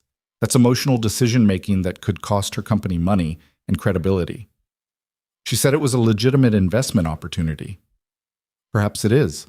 Or perhaps she's using company resources to solve your problems because she feels guilty about the past. Jennifer withdrew the phone. Either way, it's concerning, as is her increasing involvement in your daughter's life. Ava's benefited enormously from Victoria's mentoring. I'm sure she has. Victoria is good with children. But what happens in March when the IPO consumes Victoria's life? When she's traveling constantly, managing media appearances, dealing with investor relations? What happens when she doesn't have time for weekly mentoring sessions and Saturday book fairs? Caleb felt cold. You think she'll disappear again? I think she'll do what she always does when work and personal life conflict. She'll choose work. She'll pull back, make excuses, gradually fade out. And your daughter will be left wondering what she did wrong to make Ms. Vicky stop caring. Victoria wouldn't do that to Ava. She wouldn't mean to, Jennifer corrected. But it will happen anyway because my daughter doesn't know how to maintain balance. She's all in or all out, fully present or completely absent. Right now, she's all in on this fantasy of redemption through volunteering and mentorship. But when reality reasserts itself, When business demands her full attention, she'll revert to type. Caleb wanted to argue, wanted to defend Victoria, to insist that people could change and that Jennifer was wrong about her daughter. But doubt crept in, whispering that maybe Victoria's mother knew her better than he did, that maybe the pattern Jennifer described was exactly what he'd been afraid of all along. "Why are you telling me this?" he asked. "Because you're a father protecting his child. I respect that. Even if you don't respect me." Jennifer's expression softened slightly. "I'm not asking you to cut Victoria out of your life. I'm asking you to be realistic about what's sustainable. Weekly mentoring sessions are one thing. Integrated family dinners and Halloween plans and whatever else you're building toward, that's setting everyone up for disappointment when Victoria's schedule inevitably gets overwhelmed. So what do you suggest? Maintain boundaries. Keep the relationship professional. Don't let your daughter, or yourself, become dependent on Victoria's presence." The waitress returned with their food. They ate in tense silence, the conversation hanging heavy between them. Caleb's mind raced with conflicting thoughts. Jennifer's concerns weren't entirely unfounded. The IPO would be consuming. Victoria's schedule would get impossible. Could she really maintain the level of involvement she'd been showing? But then he thought about Victoria waiting 3 hours on his porch because Mrs. Chen had an emergency. About her genuine joy at the book fair's success. About the way she'd admitted that life had felt hollow before Ava came into it. "You don't know your daughter as well as you think you do," Caleb said finally. Jennifer raised an eyebrow. "Excuse me?" "You see her as this corporate machine who'll always choose business over personal connections. But the Victoria I've been spending time with these past months, she's different. She's present and engaged and genuinely committed to showing up for Ava. For now. Maybe permanently. People change, Mrs. Hale. Sometimes they grow into better versions of themselves. And sometimes they revert to old patterns under pressure. Then I guess we'll find out." Caleb pushed his plate away, appetite gone. "But I'm not going to preemptively push Victoria away because you're convinced she'll fail. That's not fair to her, or to Ava, or to anyone." Jennifer studied him with something that might have been respect. "You're more confident than you were at 22. I'll give you that. I've had to be. Single parenting doesn't leave room for insecurity." "No, I don't imagine it does." She paused, then spoke more softly. "I'm not trying to be cruel, Mr. Dawson. I'm trying to prevent my daughter from making another mistake that will haunt her for years. Whether you believe it or not, I want Victoria to be happy. Just not with me. Just not at the expense of everything she's worked to build." Jennifer stood, placed cash on the table to cover both meals. "Think about what I've said. Protect your daughter. Maintain realistic expectations. And please, don't let Victoria derail her career out of misplaced guilt." She left without waiting for a response. Caleb sat alone in the booth, surrounded by the lunch crowd noise, trying to process everything she'd said. His phone buzzed. "Victoria." "Well? How bad was it?" Caleb stared at the message, unsure how to respond. Should he tell her everything her mother had said? Worry her unnecessarily? Or should he keep it to himself and deal with the doubts privately? In the end, he went with honesty. They'd agreed on complete transparency. "Can you talk?" "Not over text. Give me 20 minutes. 20 minutes later, Caleb was sitting in his truck in the diner parking lot when Victoria called. "What did she say?" Victoria asked without preamble. "And please tell me she didn't try to pay you to leave me alone again." "Nothing that dramatic." Caleb gave her the summary, watching construction workers stream past his truck toward their job sites. When he finished, Victoria was silent for a long moment. "She's not entirely wrong," Victoria said quietly. "About what?" "The IPO will be consuming. I'll be traveling, managing press, dealing with investor relations. My schedule's about to become impossible for months." "Okay. And she's right that I don't have a great track record with balance. When I'm focused on work, everything else tends to fall away." "Are you saying you're going to disappear again?" Caleb's voice was flat. "No. I'm saying I understand her concerns, even if I don't agree with her solutions." Victoria took a breath. "Caleb, I need you to know something. What I have with you and Ava, it's not a distraction. It's not guilt-driven redemption. It's the first thing that's felt genuinely meaningful in a decade. But, but I'm also terrified I'm going to mess it up. That work will consume me and I'll let you down and prove my mother right. So what do we do? We're honest. When my schedule gets crazy, I tell you. If I need to reduce mentoring sessions temporarily, we discuss it and make plans Ava can understand. We don't let me just fade out quietly. Her voice strengthened. I'm not running this time, Caleb. Even when it gets hard, even when work is overwhelming, I'm staying and I'm communicating and I'm figuring out how to make it all work. You're sure? I'm terrified, but yes, I'm sure. Caleb believed her. Maybe he was foolish too, maybe Jennifer was right to be concerned, but he believed Victoria meant what she was saying. The question was whether meaning it would be enough when reality hit. Halloween's still on? He asked. Halloween's definitely still on, unless you're having second thoughts. I'm having about 17 different thoughts, but backing out isn't one of them. Victoria laughed, and the sound eased some of the tension in Caleb's chest. Your daughter would never forgive me if I bailed on trick-or-treating. She's already told me about her costume approximately 47 times. She's excited. She likes you. I like her too. And I like you, which is probably obvious at this point. The admission hung in the air between them. They'd been dancing around it for weeks, maybe months, but hearing it stated plainly felt different, more real, more dangerous. I like you too, Caleb said quietly, which scares the hell out of me. Because I left before? Because you might leave again. Because Ava's getting attached. Because this... He gestured helplessly, even though she couldn't see him. This feels important, and important things can hurt a lot more when they fall apart. Then we don't let it fall apart, Victoria said simply. We work at it, we communicate, we fight for it when things get hard instead of running away. You make it sound easy. It won't be easy, but I think it might be worth it. Caleb sat in his truck, watching clouds move across the October sky, and made a decision. Maybe it was the right one. Maybe it wasn't. Maybe Victoria's mother was correct about the risks and the patterns and the inevitable disappointment. Maybe they were all setting themselves up for heartbreak. But maybe, just maybe, they were building something that could last. Halloween at 6, he confirmed. Don't be late. Ava takes trick-or-treating very seriously. I wouldn't dream of it. Halloween arrived with unseasonably warm weather and the kind of golden afternoon light that made everything look softer than it was. Caleb spent the morning helping Ava assemble the final pieces of her costume. She'd decided months ago to be a detective, complete with magnifying glass, notebook, and a hat she'd found at a thrift store, while trying not to think too hard about the evening ahead. Victoria would be here in a few hours. In his house, participating in traditions that had belonged to him and Sarah, then to him and Ava. The thought created a knot of anxiety in his chest that he couldn't quite untangle. Dad, you're not listening, Ava complained, pulling him back to the present. I asked if Ms. Vicky likes candy corn. I have no idea, kiddo. We should get some just in case. And those chocolate bars with the caramel, those are the best. We already have 3 bags of candy. I think we're set.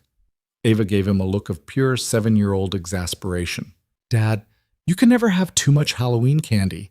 That's like a rule. Who made that rule? Everyone. It's common knowledge. Caleb smiled despite his nerves. Fine. We'll get more candy, but you're helping me pass it out to trick-or-treaters. Obviously, I'm going to rate everyone's costumes in my detective notebook. Ms. Vicky said good detectives observe everything. Of course she did. Victoria had somehow become woven into every aspect of Ava's thinking, her interests, her understanding of the world.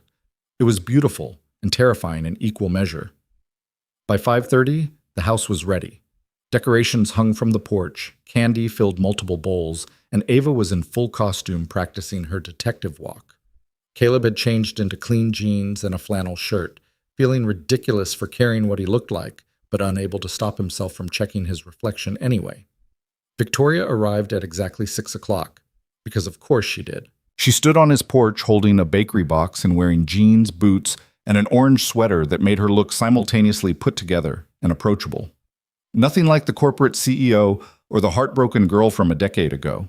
Just a woman showing up for Halloween with a kid she'd come to care about. I brought pumpkin cookies, Victoria said when Caleb opened the door. Wasn't sure what the protocol was for Halloween volunteers, but cookies seemed safe.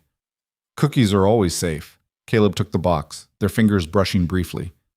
Come in. Ava's been ready for approximately 3 hours. Ms. Vicky, Ava appeared in full detective regalia, magnifying glass held up to one eye. I'm investigating the case of the missing candy. Do you have any information about this crime? Victoria played along immediately, putting on a serious expression.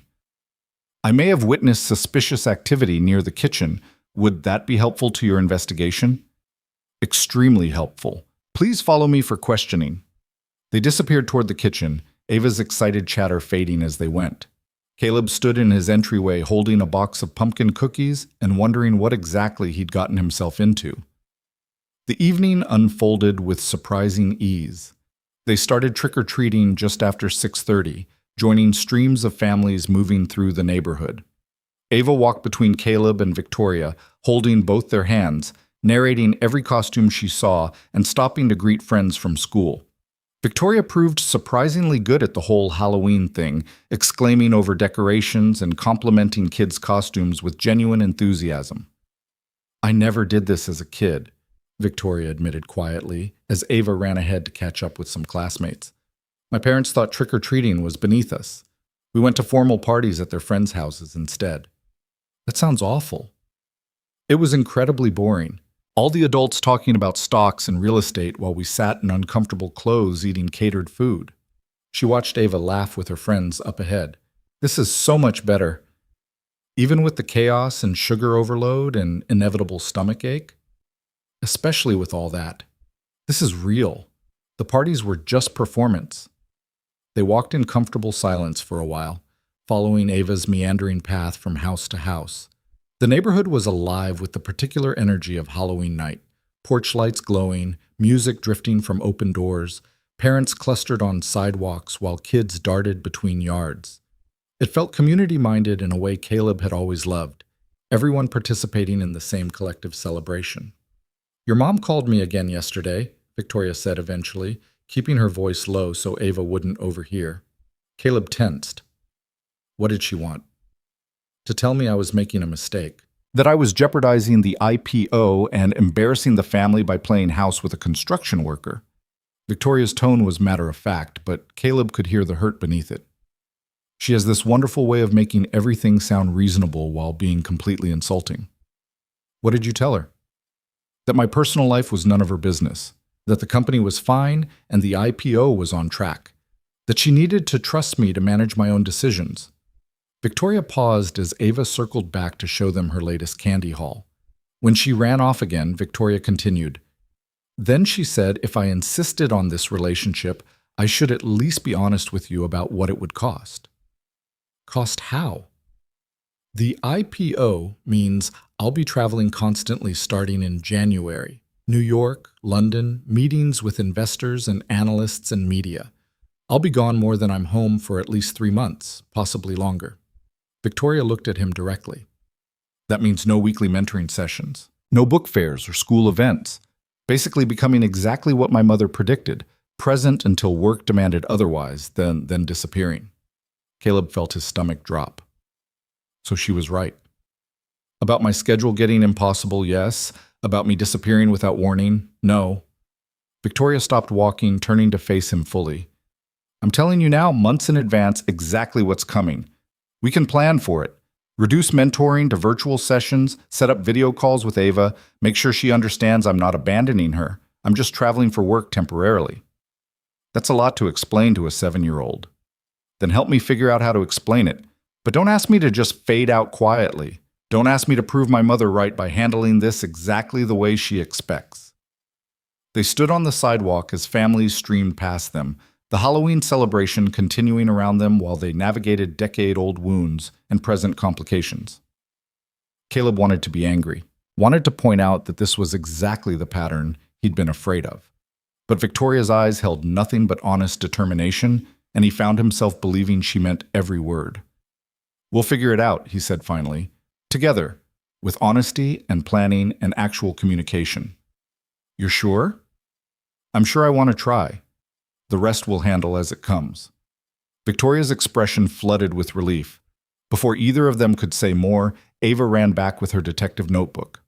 I've documented 17 princesses, 12 superheroes, 8 ghosts, and 1 really excellent zombie, she reported seriously. Also, the Hendersons are giving out full-size candy bars. This is critical information. Very thorough detective work, Victoria said solemnly. What's your professional opinion on costumes so far?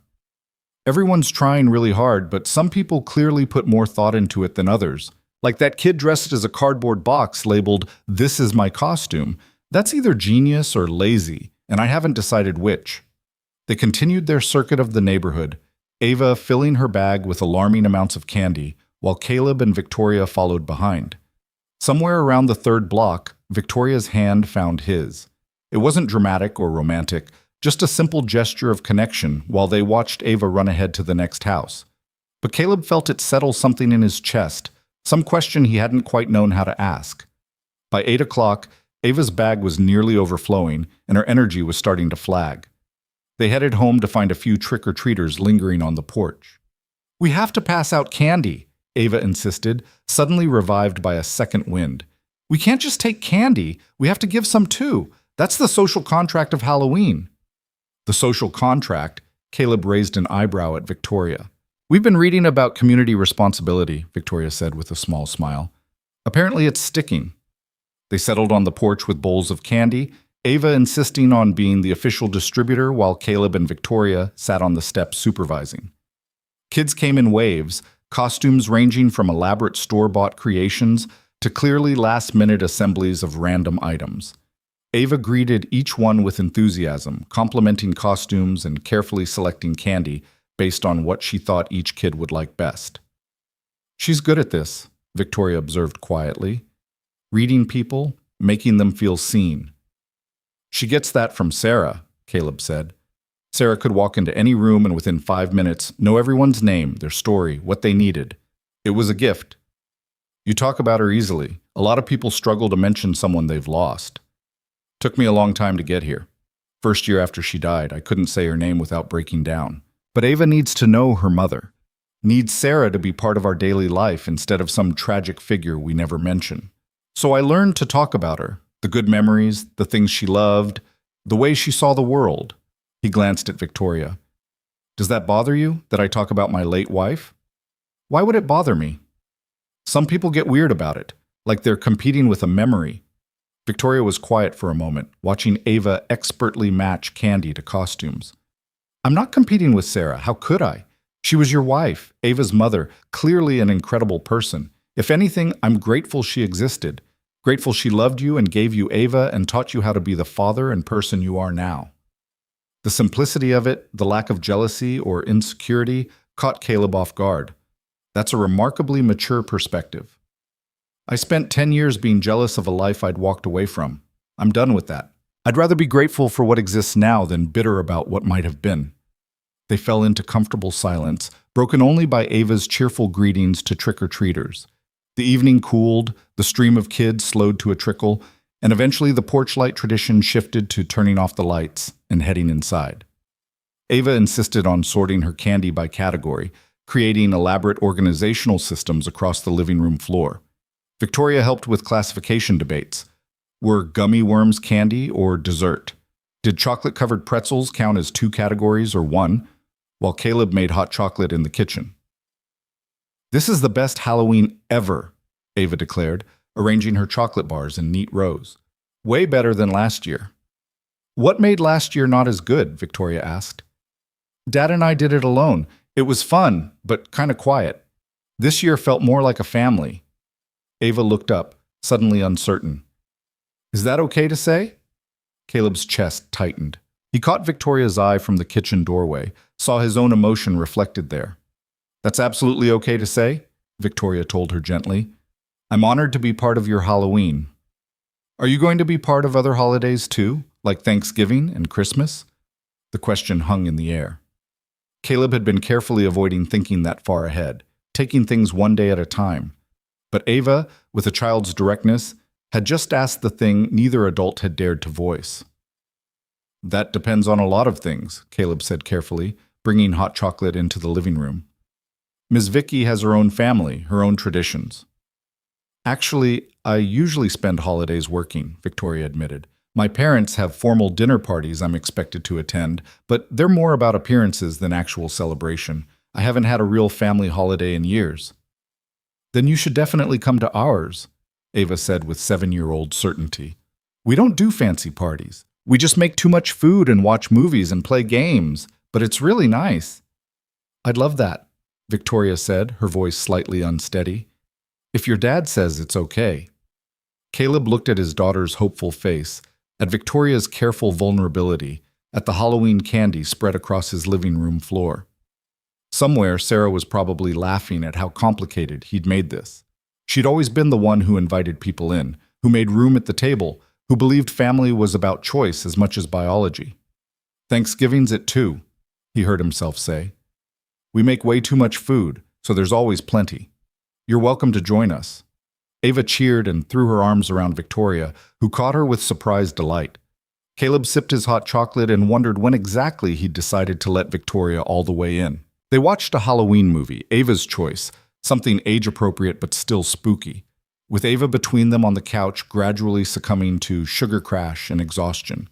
By the time the credits rolled, she was asleep against Victoria's shoulder, her detective hat askew and candy wrappers crumpled in her hand. I should get her to bed, Caleb said quietly. I can help. Together they managed to get Ava upstairs and into pajamas without fully waking her. Victoria waited in the hallway while Caleb tucked her in, and when he emerged, she was studying the photos lining the walls. Pictures of Ava as a baby, of Sarah holding their newborn daughter, of the three of them together before the accident, a whole life documented in frames. November arrived with crisp mornings and the kind of golden light that made everything feel temporary and precious. The weeks between Halloween and Thanksgiving blurred together in a rhythm that felt both new and achingly familiar.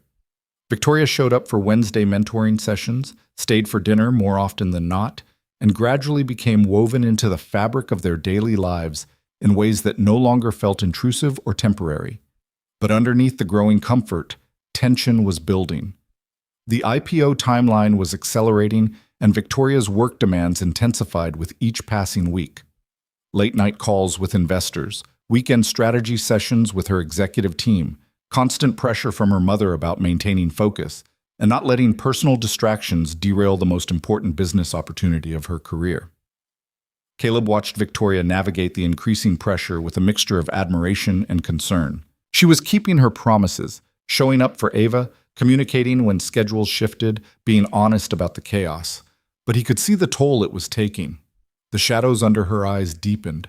Her responses to texts came later. The easy joy she'd shown at Halloween was being slowly ground down by corporate demands.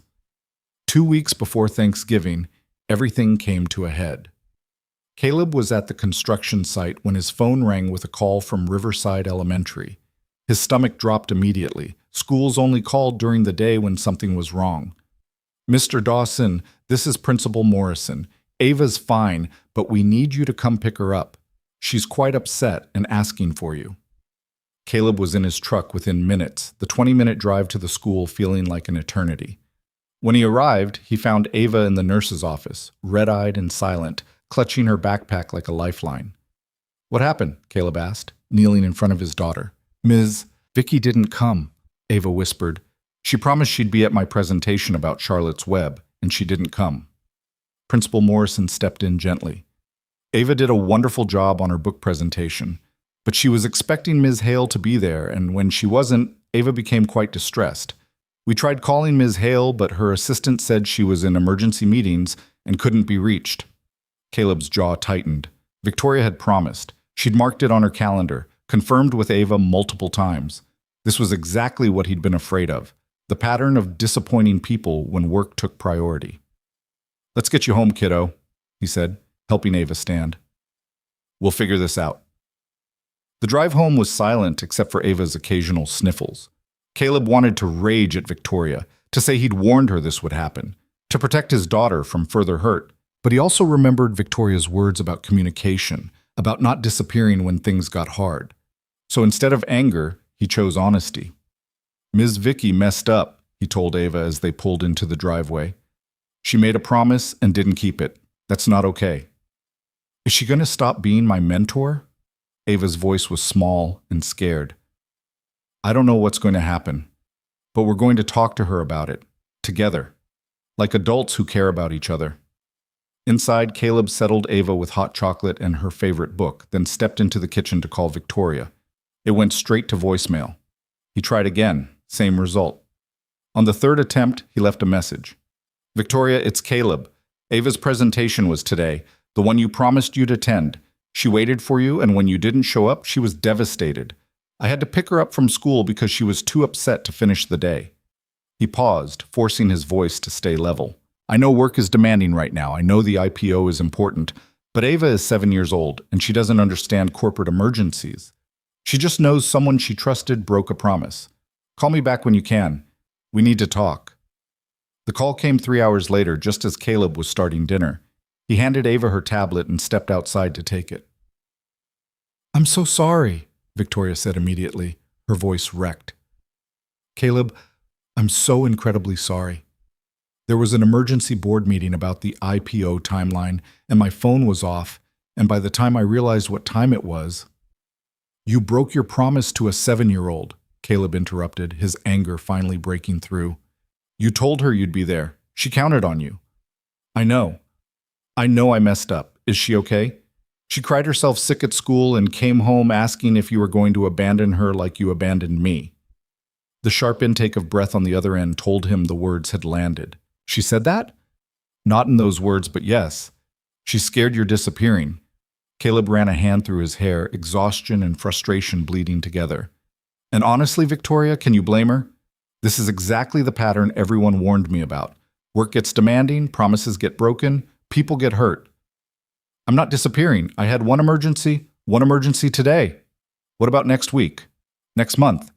When the IPO actually launches and your schedule becomes impossible? Caleb's voice rose despite his efforts to stay calm. I've been trying so hard to believe you'd changed, that you'd learned to balance work and personal life. But at the first real test, you defaulted right back to choosing work. That's not fair, isn't it? You've been telling me for months that you're different now, that you won't run when things get hard. But the first time there's a conflict between work and Ava, work won. So explain to me how that's different from 10 years ago when you chose your parents' plan over our relationship. The silence on the other end was deafening. When Victoria finally spoke, her voice was quiet and broken. You're right. I defaulted to old patterns. I let work consume everything and forgot the promises I'd made to people who matter more than any IPO. She took a shaky breath.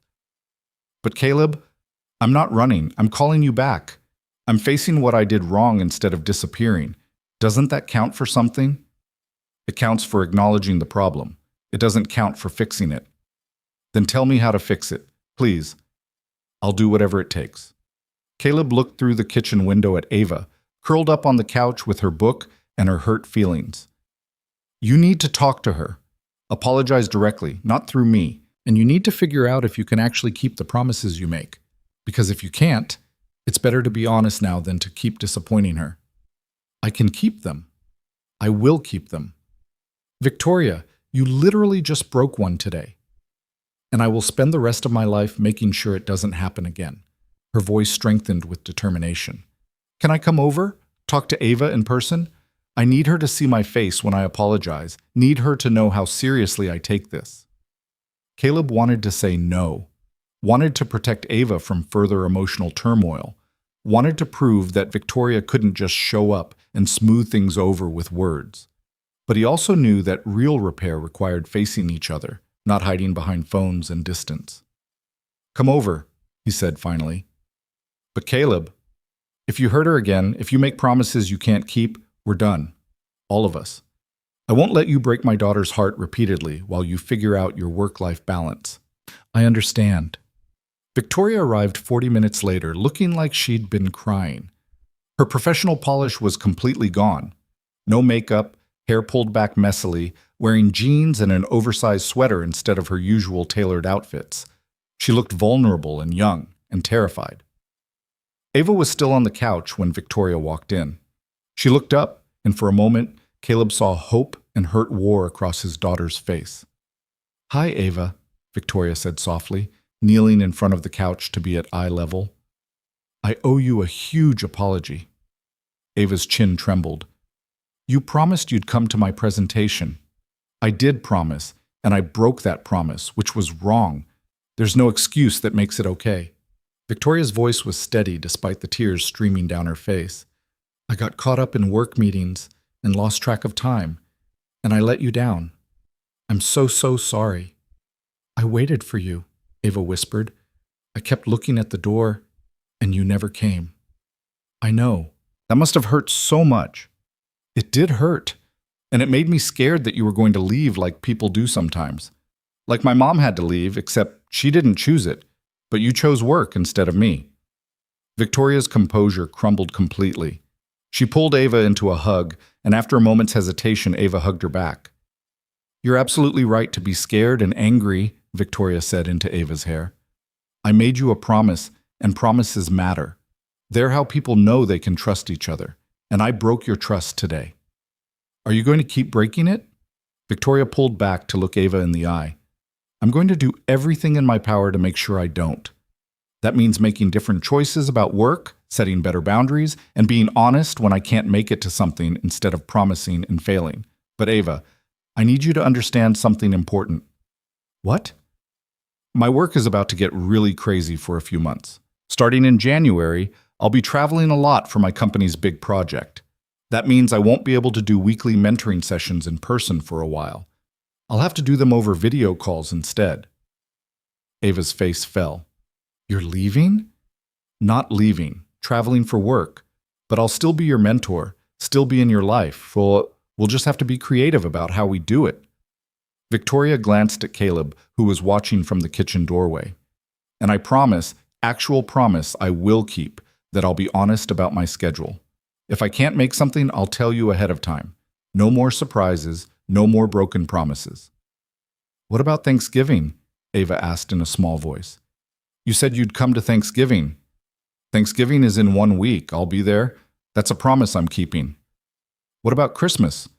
Victoria looked at Caleb again, question in her eyes. He nodded slightly, permission to keep building this fragile thing they were creating. I'd love to be part of your Christmas if you'll have me, Victoria said to Ava. And every holiday after that, for as long as you want me around. Ava considered this seriously. Even when you're traveling?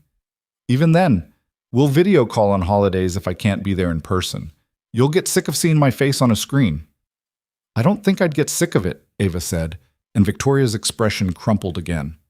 They talked for another hour. Ava asked questions about the travel, about video mentoring, about whether Victoria would forget about her when she was busy with important CEO things. Victoria answered each question with patient honesty, never minimizing Ava's concerns or making promises she couldn't guarantee keeping. Eventually, Ava fell asleep against Victoria's shoulder, emotionally exhausted. Victoria looked up at Caleb with red-rimmed eyes. I really did mess up, she said quietly. Yeah, you did. Caleb came to sit beside them, careful not to wake Ava. And you can't do it again. Not like this. Not without warning. I know. I've already started making changes. Told my assistant that any commitment involving Ava goes on my calendar in red with multiple alerts. Told my executive team that I need advance notice for emergency meetings.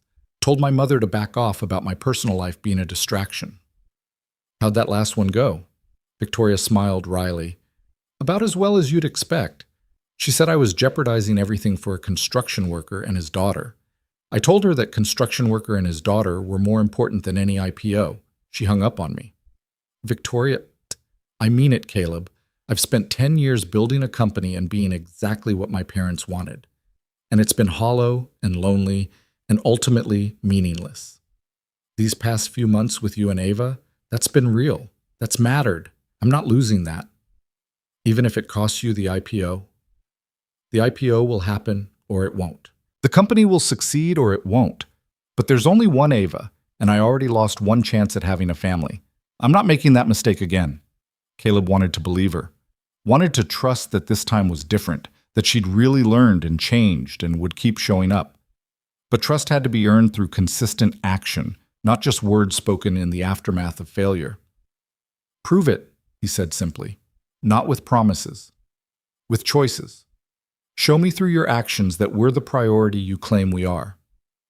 I will, Victoria said. starting with Thanksgiving. I'll be there, on time, ready to help with whatever needs doing, and every commitment after that." They sat together on the couch, Ava sleeping between them, the November evening darkening outside. It wasn't a perfect resolution. Trust wasn't magically restored, and the challenges ahead, the travel, the demanding schedule, the pressure from Victoria's mother, remained real and daunting. But it was honest. It was a commitment to keep trying. And sometimes that was enough. Thanksgiving morning arrived cold and bright. Caleb was up before dawn preparing the turkey, following Sarah's handwritten recipe card with its annotations and cooking times. The kitchen filled with the smell of herbs and butter, and he lost himself in the familiar rhythm of holiday cooking. Ava appeared around 8, still in pajamas, excited and anxious in equal measure. "Is Miss Vicky really coming?" she asked for approximately the 20th time since the invitation had been extended. "She said she would," Caleb replied, basting the turkey. "We'll see. What if something comes up with her work? Then she'll call and let us know ahead of time." That's what she promised. But doubt lingered in Ava's eyes, and Caleb felt it in his own chest. Victoria had been better since the missed presentation, more communicative, more careful with her commitments, but Thanksgiving was the real test. At 1:30, Caleb's phone buzzed with a text. "On my way, bringing pies and wine. Need anything else?" Relief flooded through him. "Just you. See you soon." Victoria arrived at exactly 2 o'clock with her arms full of bakery boxes and a bottle of wine that probably cost more than Caleb's entire Thanksgiving grocery budget. She looked nervous and hopeful, dressed casually in jeans and a burgundy sweater, her hair loose around her shoulders.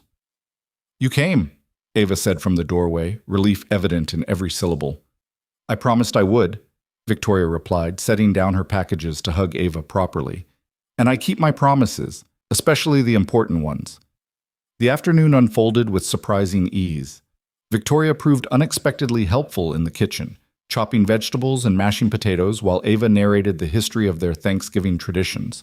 They set the table together, Victoria laughing as Ava explained the elaborate placement system for dishes and utensils that Sarah had started and they'd maintained. "Your mom sounds like she was an amazing person," Victoria said, carefully folding napkins according to Ava's exacting specifications. "She was the best," Ava agreed. "But she's gone, and we can't change that. Dad says we honor her by keeping the good things she started and making room for new good things too." Victoria met Caleb's eyes across the table, something unspoken passing between them. Mrs. Chen joined them at 3, along with Marcus and his wife Lauren, who'd become honorary family over the years. The small dining room filled with laughter and conversation, the kind of warm chaos that made holidays feel real. Victoria fit into it naturally, asking questions and sharing stories, treating everyone with genuine interest regardless of their background or status. "I like her," Marcus whispered to Caleb while they were in the kitchen retrieving more wine. "She's nothing like what I expected." "What did you expect?" "I don't know. Someone colder, more corporate, but she's just real, normal, kind." "She's trying really hard," Caleb said. "Aren't we all?" Marcus clapped him on the shoulder. "Sarah would approve. You know she would." Caleb thought about that as they sat down to eat, as they went around the table sharing what they were thankful for. When it came to Victoria's turn, she spoke quietly but clearly. "I'm thankful for second chances, for people who forgive mistakes and give you the opportunity to do better, for being welcomed into a family that didn't have to make room for me but chose to anyway." She looked at Ava, then at Caleb. "I'm thankful for both of you, for teaching me what really matters." Ava beamed. Caleb felt his throat tighten with emotion he didn't entirely know how to process. After dinner, after the dishes were done and the leftovers packed away, after Mrs. Chen and Marcus and Lauren had said their goodbyes, Caleb found Victoria and Ava curled up on the couch, reading together. It was a picture of domestic peace he'd barely allowed himself to imagine.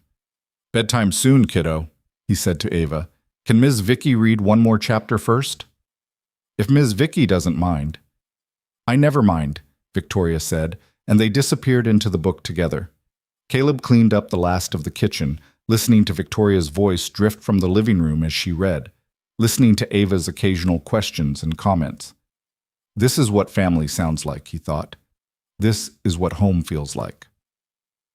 When the chapter ended, Ava hugged Victoria goodnight with the easy affection of a child who'd decided to trust again. "Thank you for coming," Ava said seriously. "This was the best Thanksgiving ever." "Thank you for having me," Victoria replied. "It was the best Thanksgiving I've ever had, too."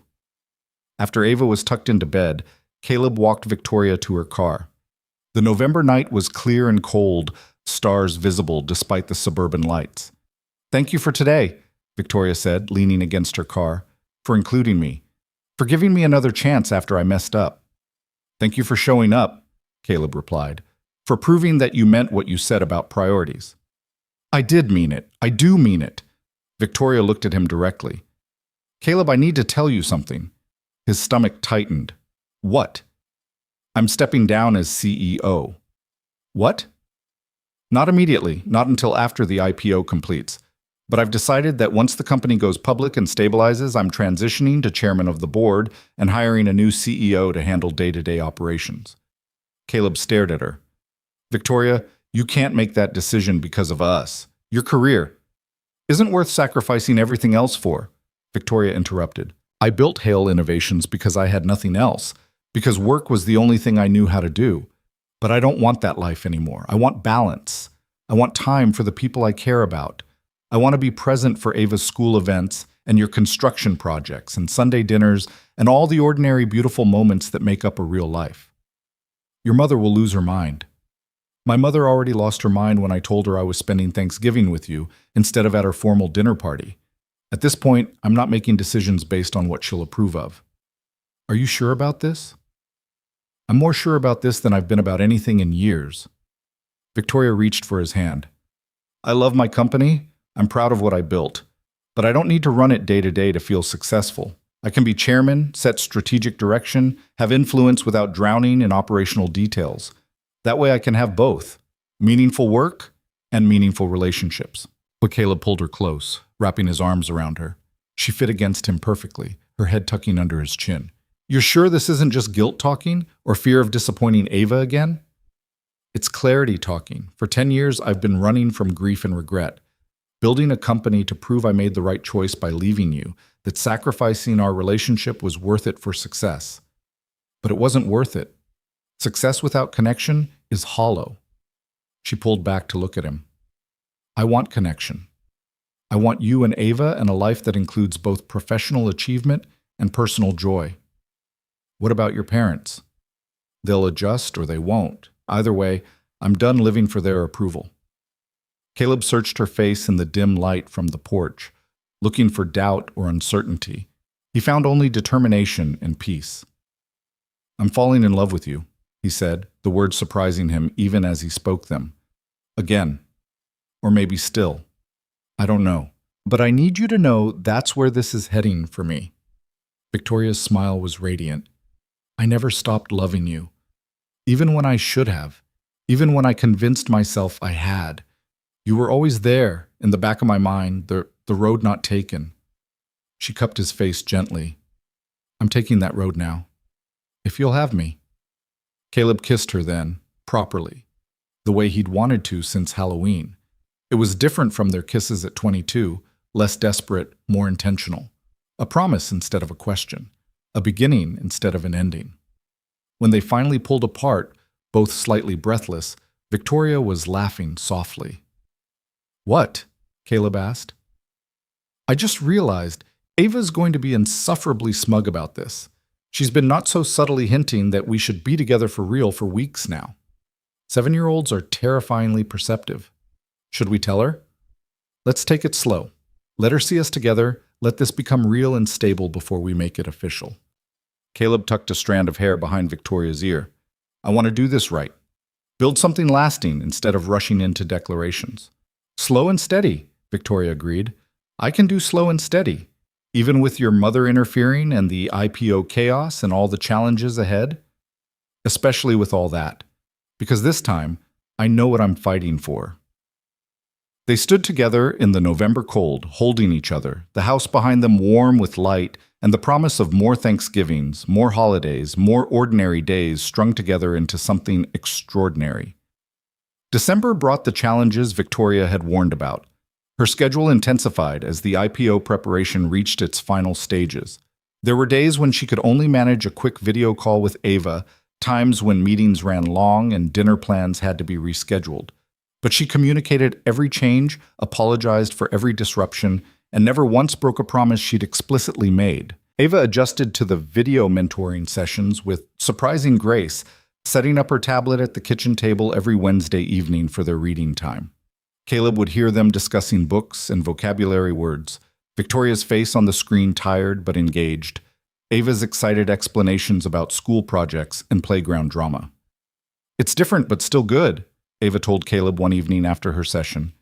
"Ms. Vicky says important people make time for each other even when it's hard. So we're proving we're important to each other." The construction project, now properly funded thanks to Victoria's company's investment, finished ahead of schedule and under budget. Caleb's crew celebrated with pizza and beer, and the developer was already talking about future projects. Financial stability that had been uncertain for months was now solid, and Caleb found himself able to breathe easier about providing for Ava. Christmas approached with the particular magic that only happens when children are involved. Ava made elaborate plans, insisted on picking out a present for Ms. Vicky with her own money, and counted down the days until Victoria would be there for their celebration. Victoria's mother made one last attempt at interference, showing up unannounced at Caleb's house 2 weeks before Christmas. He was in the garage when her expensive car pulled into the driveway. "Mrs. Hale," he said, not particularly welcoming, "what can I do for you?" "I came to make you an offer," Jennifer said without preamble. $1 million. In exchange for ending your relationship with my daughter and removing yourself and your child from her life permanently. Caleb actually laughed. "You tried paying me off once before. It didn't work then either." "That was 10 years ago. You were young and proud. Now you're a single father with financial responsibilities. Surely you can see the practical benefits of—" "No. You haven't heard the terms." "I don't need to hear the terms. I'm not interested in your money, Mrs. Hale. I'm interested in your daughter. And more importantly, your daughter is interested in building a life that includes me and Ava. You trying to buy me off isn't going to change that." Jennifer's expression hardened. She's making a mistake. Throwing away her career for domestic fantasy with a man who will never be her equal. "I'm not trying to be her equal in corporate terms," Caleb said calmly. "I'm trying to be her partner in building a life that matters. And if you can't see the difference between those things, that's your limitation, not ours. She'll regret this. Maybe. Or maybe she'll finally be happy. Either way, it's her choice to make." Jennifer stared at him for a long moment, then nodded slowly. "You've changed since you were 22. You have backbone now. Single parenting will do that. And you genuinely care for her, not for her money or status." "I care for her despite those things, not because of them." Something shifted in Jennifer's expression, not quite approval, but perhaps the beginning of respect. "If you hurt her," she said quietly, "you'll answer to me." "Fair enough. And if you keep trying to manipulate her or control her choices, you'll answer to me." Caleb held her gaze steadily. "Victoria deserves parents who support her happiness instead of dictating what they think success should look like." Jennifer was silent for a long moment. "I only ever wanted the best for her." "Then let her decide what best means. Trust that you raise someone capable of making her own choices." She left without another word, but something had changed in the conversation. Maybe not acceptance, but perhaps the recognition that this relationship was happening whether she approved or not. When Caleb told Victoria about the visit later, she was furious. "She offered you money to leave me?" $1 million, apparently. I told her no. "You should have taken it and then stayed anyway," Victoria said, but she was smiling slightly. "What did you say to her that made her actually leave instead of continuing to argue?" "That you deserve parents who support your happiness." Caleb pulled her close. "And that I'm not going anywhere, regardless of how much money she offers." "Good. Because the IPO finalized yesterday. I'm officially a very wealthy woman. If you'd taken her $1 million, I would have been insulted that you sold us out so cheap." Caleb laughed. "How does it feel, being officially successful?" "Honestly? Anticlimactic. I thought I'd feel triumphant or validated. Instead, I just feel tired and ready to move into the next phase." Victoria looked at him seriously. "I announced my transition to chairman yesterday. We're actively recruiting for a new CEO. How did your team take it? Better than expected. I think they saw the burnout coming. This way, I stay involved strategically, but get my life back operationally. And your mother? Sent me a very long email about disappointment and wasted potential. I sent back a very short email saying I loved her but was living my own life now. We'll work it out eventually, or we won't. Either way, I'm at peace with my decision. Christmas Eve found them gathered at Caleb's house again, the small living room crowded with people who'd become family. Mrs. Chen brought homemade cookies. Marcus and Lauren came with wine and terrible Christmas sweaters. Ava appointed herself director of gift distribution, taking her role very seriously. When it came time for Victoria's gift from Ava, the little girl presented it with solemn ceremony. "I picked it out myself," Ava announced. "Dad just helped me pay for it." Victoria unwrapped the small package to find a delicate silver necklace with 3 charms: a book, a heart, and a small house. "The book is for all the reading we do together," Ava explained. "The heart is because I love you, and the house is because you're part of our family now." Victoria's eyes filled with tears. She pulled Ava into a fierce hug, and Caleb watched the 2 most important people in his world hold each other and felt something settle in his chest. This was right. This was what family looked like, chosen and built through intention and care. Later, after Ava was asleep and the guests had gone home, Caleb and Victoria sat together on the couch, surrounded by wrapping paper debris and the warm glow of Christmas lights. "I have something for you too," Victoria said, pulling out a small envelope. "It's not wrapped fancy or anything, just something I wanted you to have." Inside was a deed. Caleb stared at it, confused, until he read the address. "This is the house 3 doors down, the one that's been for sale." "I bought it," Victoria said simply. "I'm selling my penthouse and moving to the neighborhood. Not into your house, we're not there yet, and Ava needs time to adjust to us being together officially. But close enough that I can be part of your daily lives. Close enough that when I'm traveling, you're not managing everything alone. Close enough that we can build this properly." Caleb didn't know what to say. The gesture was enormous. Victoria giving up her luxury penthouse to move to a modest neighborhood, positioning herself to be present and available rather than powerful and distant. "You're sure?" he finally managed. "I'm sure. I want roots, Caleb. Real ones, in a real community, with real people who matter. I want to be Ava's neighbor, and eventually, maybe more. I want to build a life here. You know Ava's going to be camped out at your house constantly once she finds out. I'm counting on it. I've already designated one room as a reading room. Books floor to ceiling, comfortable chairs, good lighting. A space just for her and me." Caleb pulled her close, overwhelmed by the deliberateness of it all. Victoria wasn't just saying she'd changed. She was restructuring her entire life to prove it. "I love you," he said against her hair, in case that wasn't clear. "I love you too, and I love Ava, and I love this messy, complicated, beautiful thing we're building together." They sat together in the quiet house, Christmas lights twinkling, the future spreading out before them full of possibility and promise.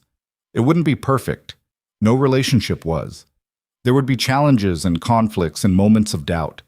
Victoria's work would still demand time and attention. Caleb's single-parent responsibilities would still create constraints. They'd have to navigate blending their lives carefully, always putting Ava's well-being first. But they'd do it together, with honesty and communication and the wisdom that came from having lost each other once before. They'd build something lasting, not despite their complicated history, but because of it. Because they knew what it cost to walk away and what it was worth to stay. Spring arrived with new beginnings. Victoria moved into her house 3 doors down in March, and Ava immediately declared it her favorite place after home. The reading room became their sanctuary, filled with books and afternoon sunlight and the particular magic that happens when children are encouraged to dream. The mentoring relationship evolved into something richer, not just weekly sessions, but daily interactions, Victoria becoming woven into the fabric of Ava's life in authentic ways. She attended school events and soccer games, helped with homework, and listened to friendship drama, celebrated successes, and provided comfort through disappointments. Caleb and Victoria dated properly, taking time to build their relationship separate from their roles as parental figures. Dinner dates and weekend hikes, long conversations about everything and nothing, learning each other again as the adults they'd become. It was slower than their 22-year-old romance had been, more intentional and less desperate. They were building a foundation meant to last. Marcus was proved right. Sarah would have approved. Caleb felt it in moments of unexpected joy, in the way everything clicked into place, in the family they were creating from loss and second chances. Sarah's memory remained present, in Ava's smile, in the recipe cards they still used, in the values they'd built their lives around. But Victoria carved out her own space alongside those memories, never trying to replace what was lost, but adding something new and equally precious. By summer, the question wasn't if they'd make this permanent, but when. Caleb found himself thinking about rings and proposals, about making Victoria officially part of their family structure. But he wanted Ava's input, wanted this to be a decision they made together. One evening in late June, he sat Ava down for a serious conversation. "What would you think about Victoria becoming part of our family permanently?" he asked carefully. Ava looked up from her book with the expression of exaggerated patience. "Dad, she already is part of our family. I mean officially, like if we got married and she became your stepmom. Would she live with us?" "Eventually, yeah. We'd probably move to a bigger house somewhere with enough room for all of us." Ava considered this seriously. "Would she still do reading time with me?" "Of course." "And you'd be happy?" "Very happy." "Then, obviously, you should marry her. This isn't complicated, Dad." Ava returned to her book as if the matter was settled. "Can I help pick out the ring?" Caleb laughed, relieved and charmed by his daughter's casual acceptance. "You want to help pick out the ring? Someone has to make sure you don't get something boring. Ms. Vicky deserves something special." They went ring shopping the following weekend, just the two of them, Ava taking her role as consultant very seriously. She rejected 3 options as too plain before finding the perfect one, a simple band with a small diamond and delicate engraving. "This one," she declared with certainty, "because it's beautiful, but not too fancy, like Ms. Vicky." Caleb proposed on a Sunday evening in August. Nothing elaborate or grand. They were at Victoria's house reading in her book room, Ava curled up in her favorite chair while Caleb and Victoria shared the couch. The late summer light filtered through the windows, everything peaceful and perfect and ordinary. "Victoria?" Caleb said, his heart suddenly hammering. She looked up from her book. "Yes?" "Ava and I have a question for you." Ava set down her book, grinning. Victoria looked between them, confusion and hope warring on her face. Caleb pulled out the ring, kneeling beside the couch. "We want to know if you'd do us the honor of becoming part of our family officially. If you'd marry me and be Ava's stepmom and build the rest of our lives together." Victoria's hands flew to her mouth, tears already streaming down her face. "Yes, yes, absolutely yes." But before Caleb could slip the ring on her finger, Ava interrupted. "Wait, I have a question too." Victoria turned to her, still crying. "What's your question, sweetheart?" "Will you be my mom? Not instead of my first mom, because she'll always be my mom even though she's gone, but like my second mom? The one who's here and reads with me and helps me with hard things?" Victoria pulled Ava into her arms, both of them crying now. "I would be so honored to be your second mom. Thank you for choosing me." They held each other while Caleb watched, his own eyes wet, his heart so full it hurt. This was family. Not perfect or uncomplicated, but real and chosen and built through intention and love. They married in November, almost exactly a year after that first Halloween together. A small ceremony in their backyard, surrounded by the people who'd supported them through everything. Mrs. Chen and Marcus and Lauren. Victoria's few colleagues who'd become genuine friends. Even Jennifer Hale attended, her expression still not quite approving but no longer actively hostile. Ava served as both flower girl and ring bearer, taking her dual roles very seriously. She wore the necklace Victoria had given her for Christmas, the book and heart and house charms catching the autumn light. When Caleb and Victoria exchanged vows, they included promises to Ava too, to be present and honest, to communicate and keep showing up, to build a family based on choice and commitment rather than just biology. "I promise to love you even when it's hard," Victoria said, looking at both Caleb and Ava. "To stay instead of run. To choose this family every single day, in big ways and small ones." You taught me what home feels like, and I'm never letting that go. Caleb's vows echoed the same themes. I promise to trust you with my heart and my daughter's heart. To believe in second chances and new beginnings. To build a life with you that honors both our past and our future. They kissed as husband and wife, as a family officially recognized and celebrated. Ava cheered loudly, and the small gathering erupted in applause. The reception was simple: catered food in the backyard, music from a playlist Marcus had assembled, toasts that ranged from heartfelt to ridiculous. Jennifer Hale cornered Caleb at one point, surprising him. "You make her happy," she said without preamble. "Happier than I've seen her in years. Maybe ever. That's the plan. I was wrong about you, about what she needed. I thought success and status mattered most. But watching her today..." Jennifer trailed off, something like regret crossing her face. "She glows around you and that little girl. I haven't seen her glow in a decade." "She's pretty remarkable." "She is, and you're good for her. Better than I wanted to admit." Jennifer paused, then extended her hand formally. "Welcome to the family, such as it is." Caleb shook her hand, recognizing the olive branch for what it was. They'd never be close, but maybe they could be civil. Maybe eventually they'd even be friendly. As the sun set on their wedding day, Caleb found Victoria standing at the edge of the yard, watching Ava play with some of the neighborhood kids who'd crashed the reception. "Happy?" he asked, wrapping his arms around her from behind. Deliriously, unexpectedly, completely. She leaned back against him. 10 years ago, I thought I knew what I wanted. Success, independence, proving everyone wrong. And I got all of that, but it felt hollow. She gestured to the yard, the people, the life they'd built. "This feels full, real, right." Even with all the complications, the blended family stuff, the schedule juggling, the work-life balance, especially with all that, the complications are what make it real. Perfect is boring, messy and chosen and fought for. That's where the good stuff lives. They stood together as the autumn evening deepened, watching their daughter, because Ava was Victoria's daughter now too, legally and emotionally, laugh with her friends. The fairy lights they'd strung in the trees began to glow. Music drifted from the reception. Everything felt simultaneously fragile and indestructible. "Thank you for giving me another chance," Victoria said quietly, "for seeing past who I was to who I could become. Thank you for becoming her, for doing the work, making the changes, proving that people really can grow." "We grew together," Victoria corrected. "You learned to trust again. I learned to stay. Ava learned she could love more than one mom. We all became better versions of ourselves." Ava ran over then, demanding they come dance, pulling them back into the celebration. And as Caleb spun his daughter and then his wife around the makeshift dance floor, as laughter and music filled the evening air, he felt Sarah's presence not as loss but as blessing. She'd taught him to love fully, to parent intentionally, to make room for joy even after grief.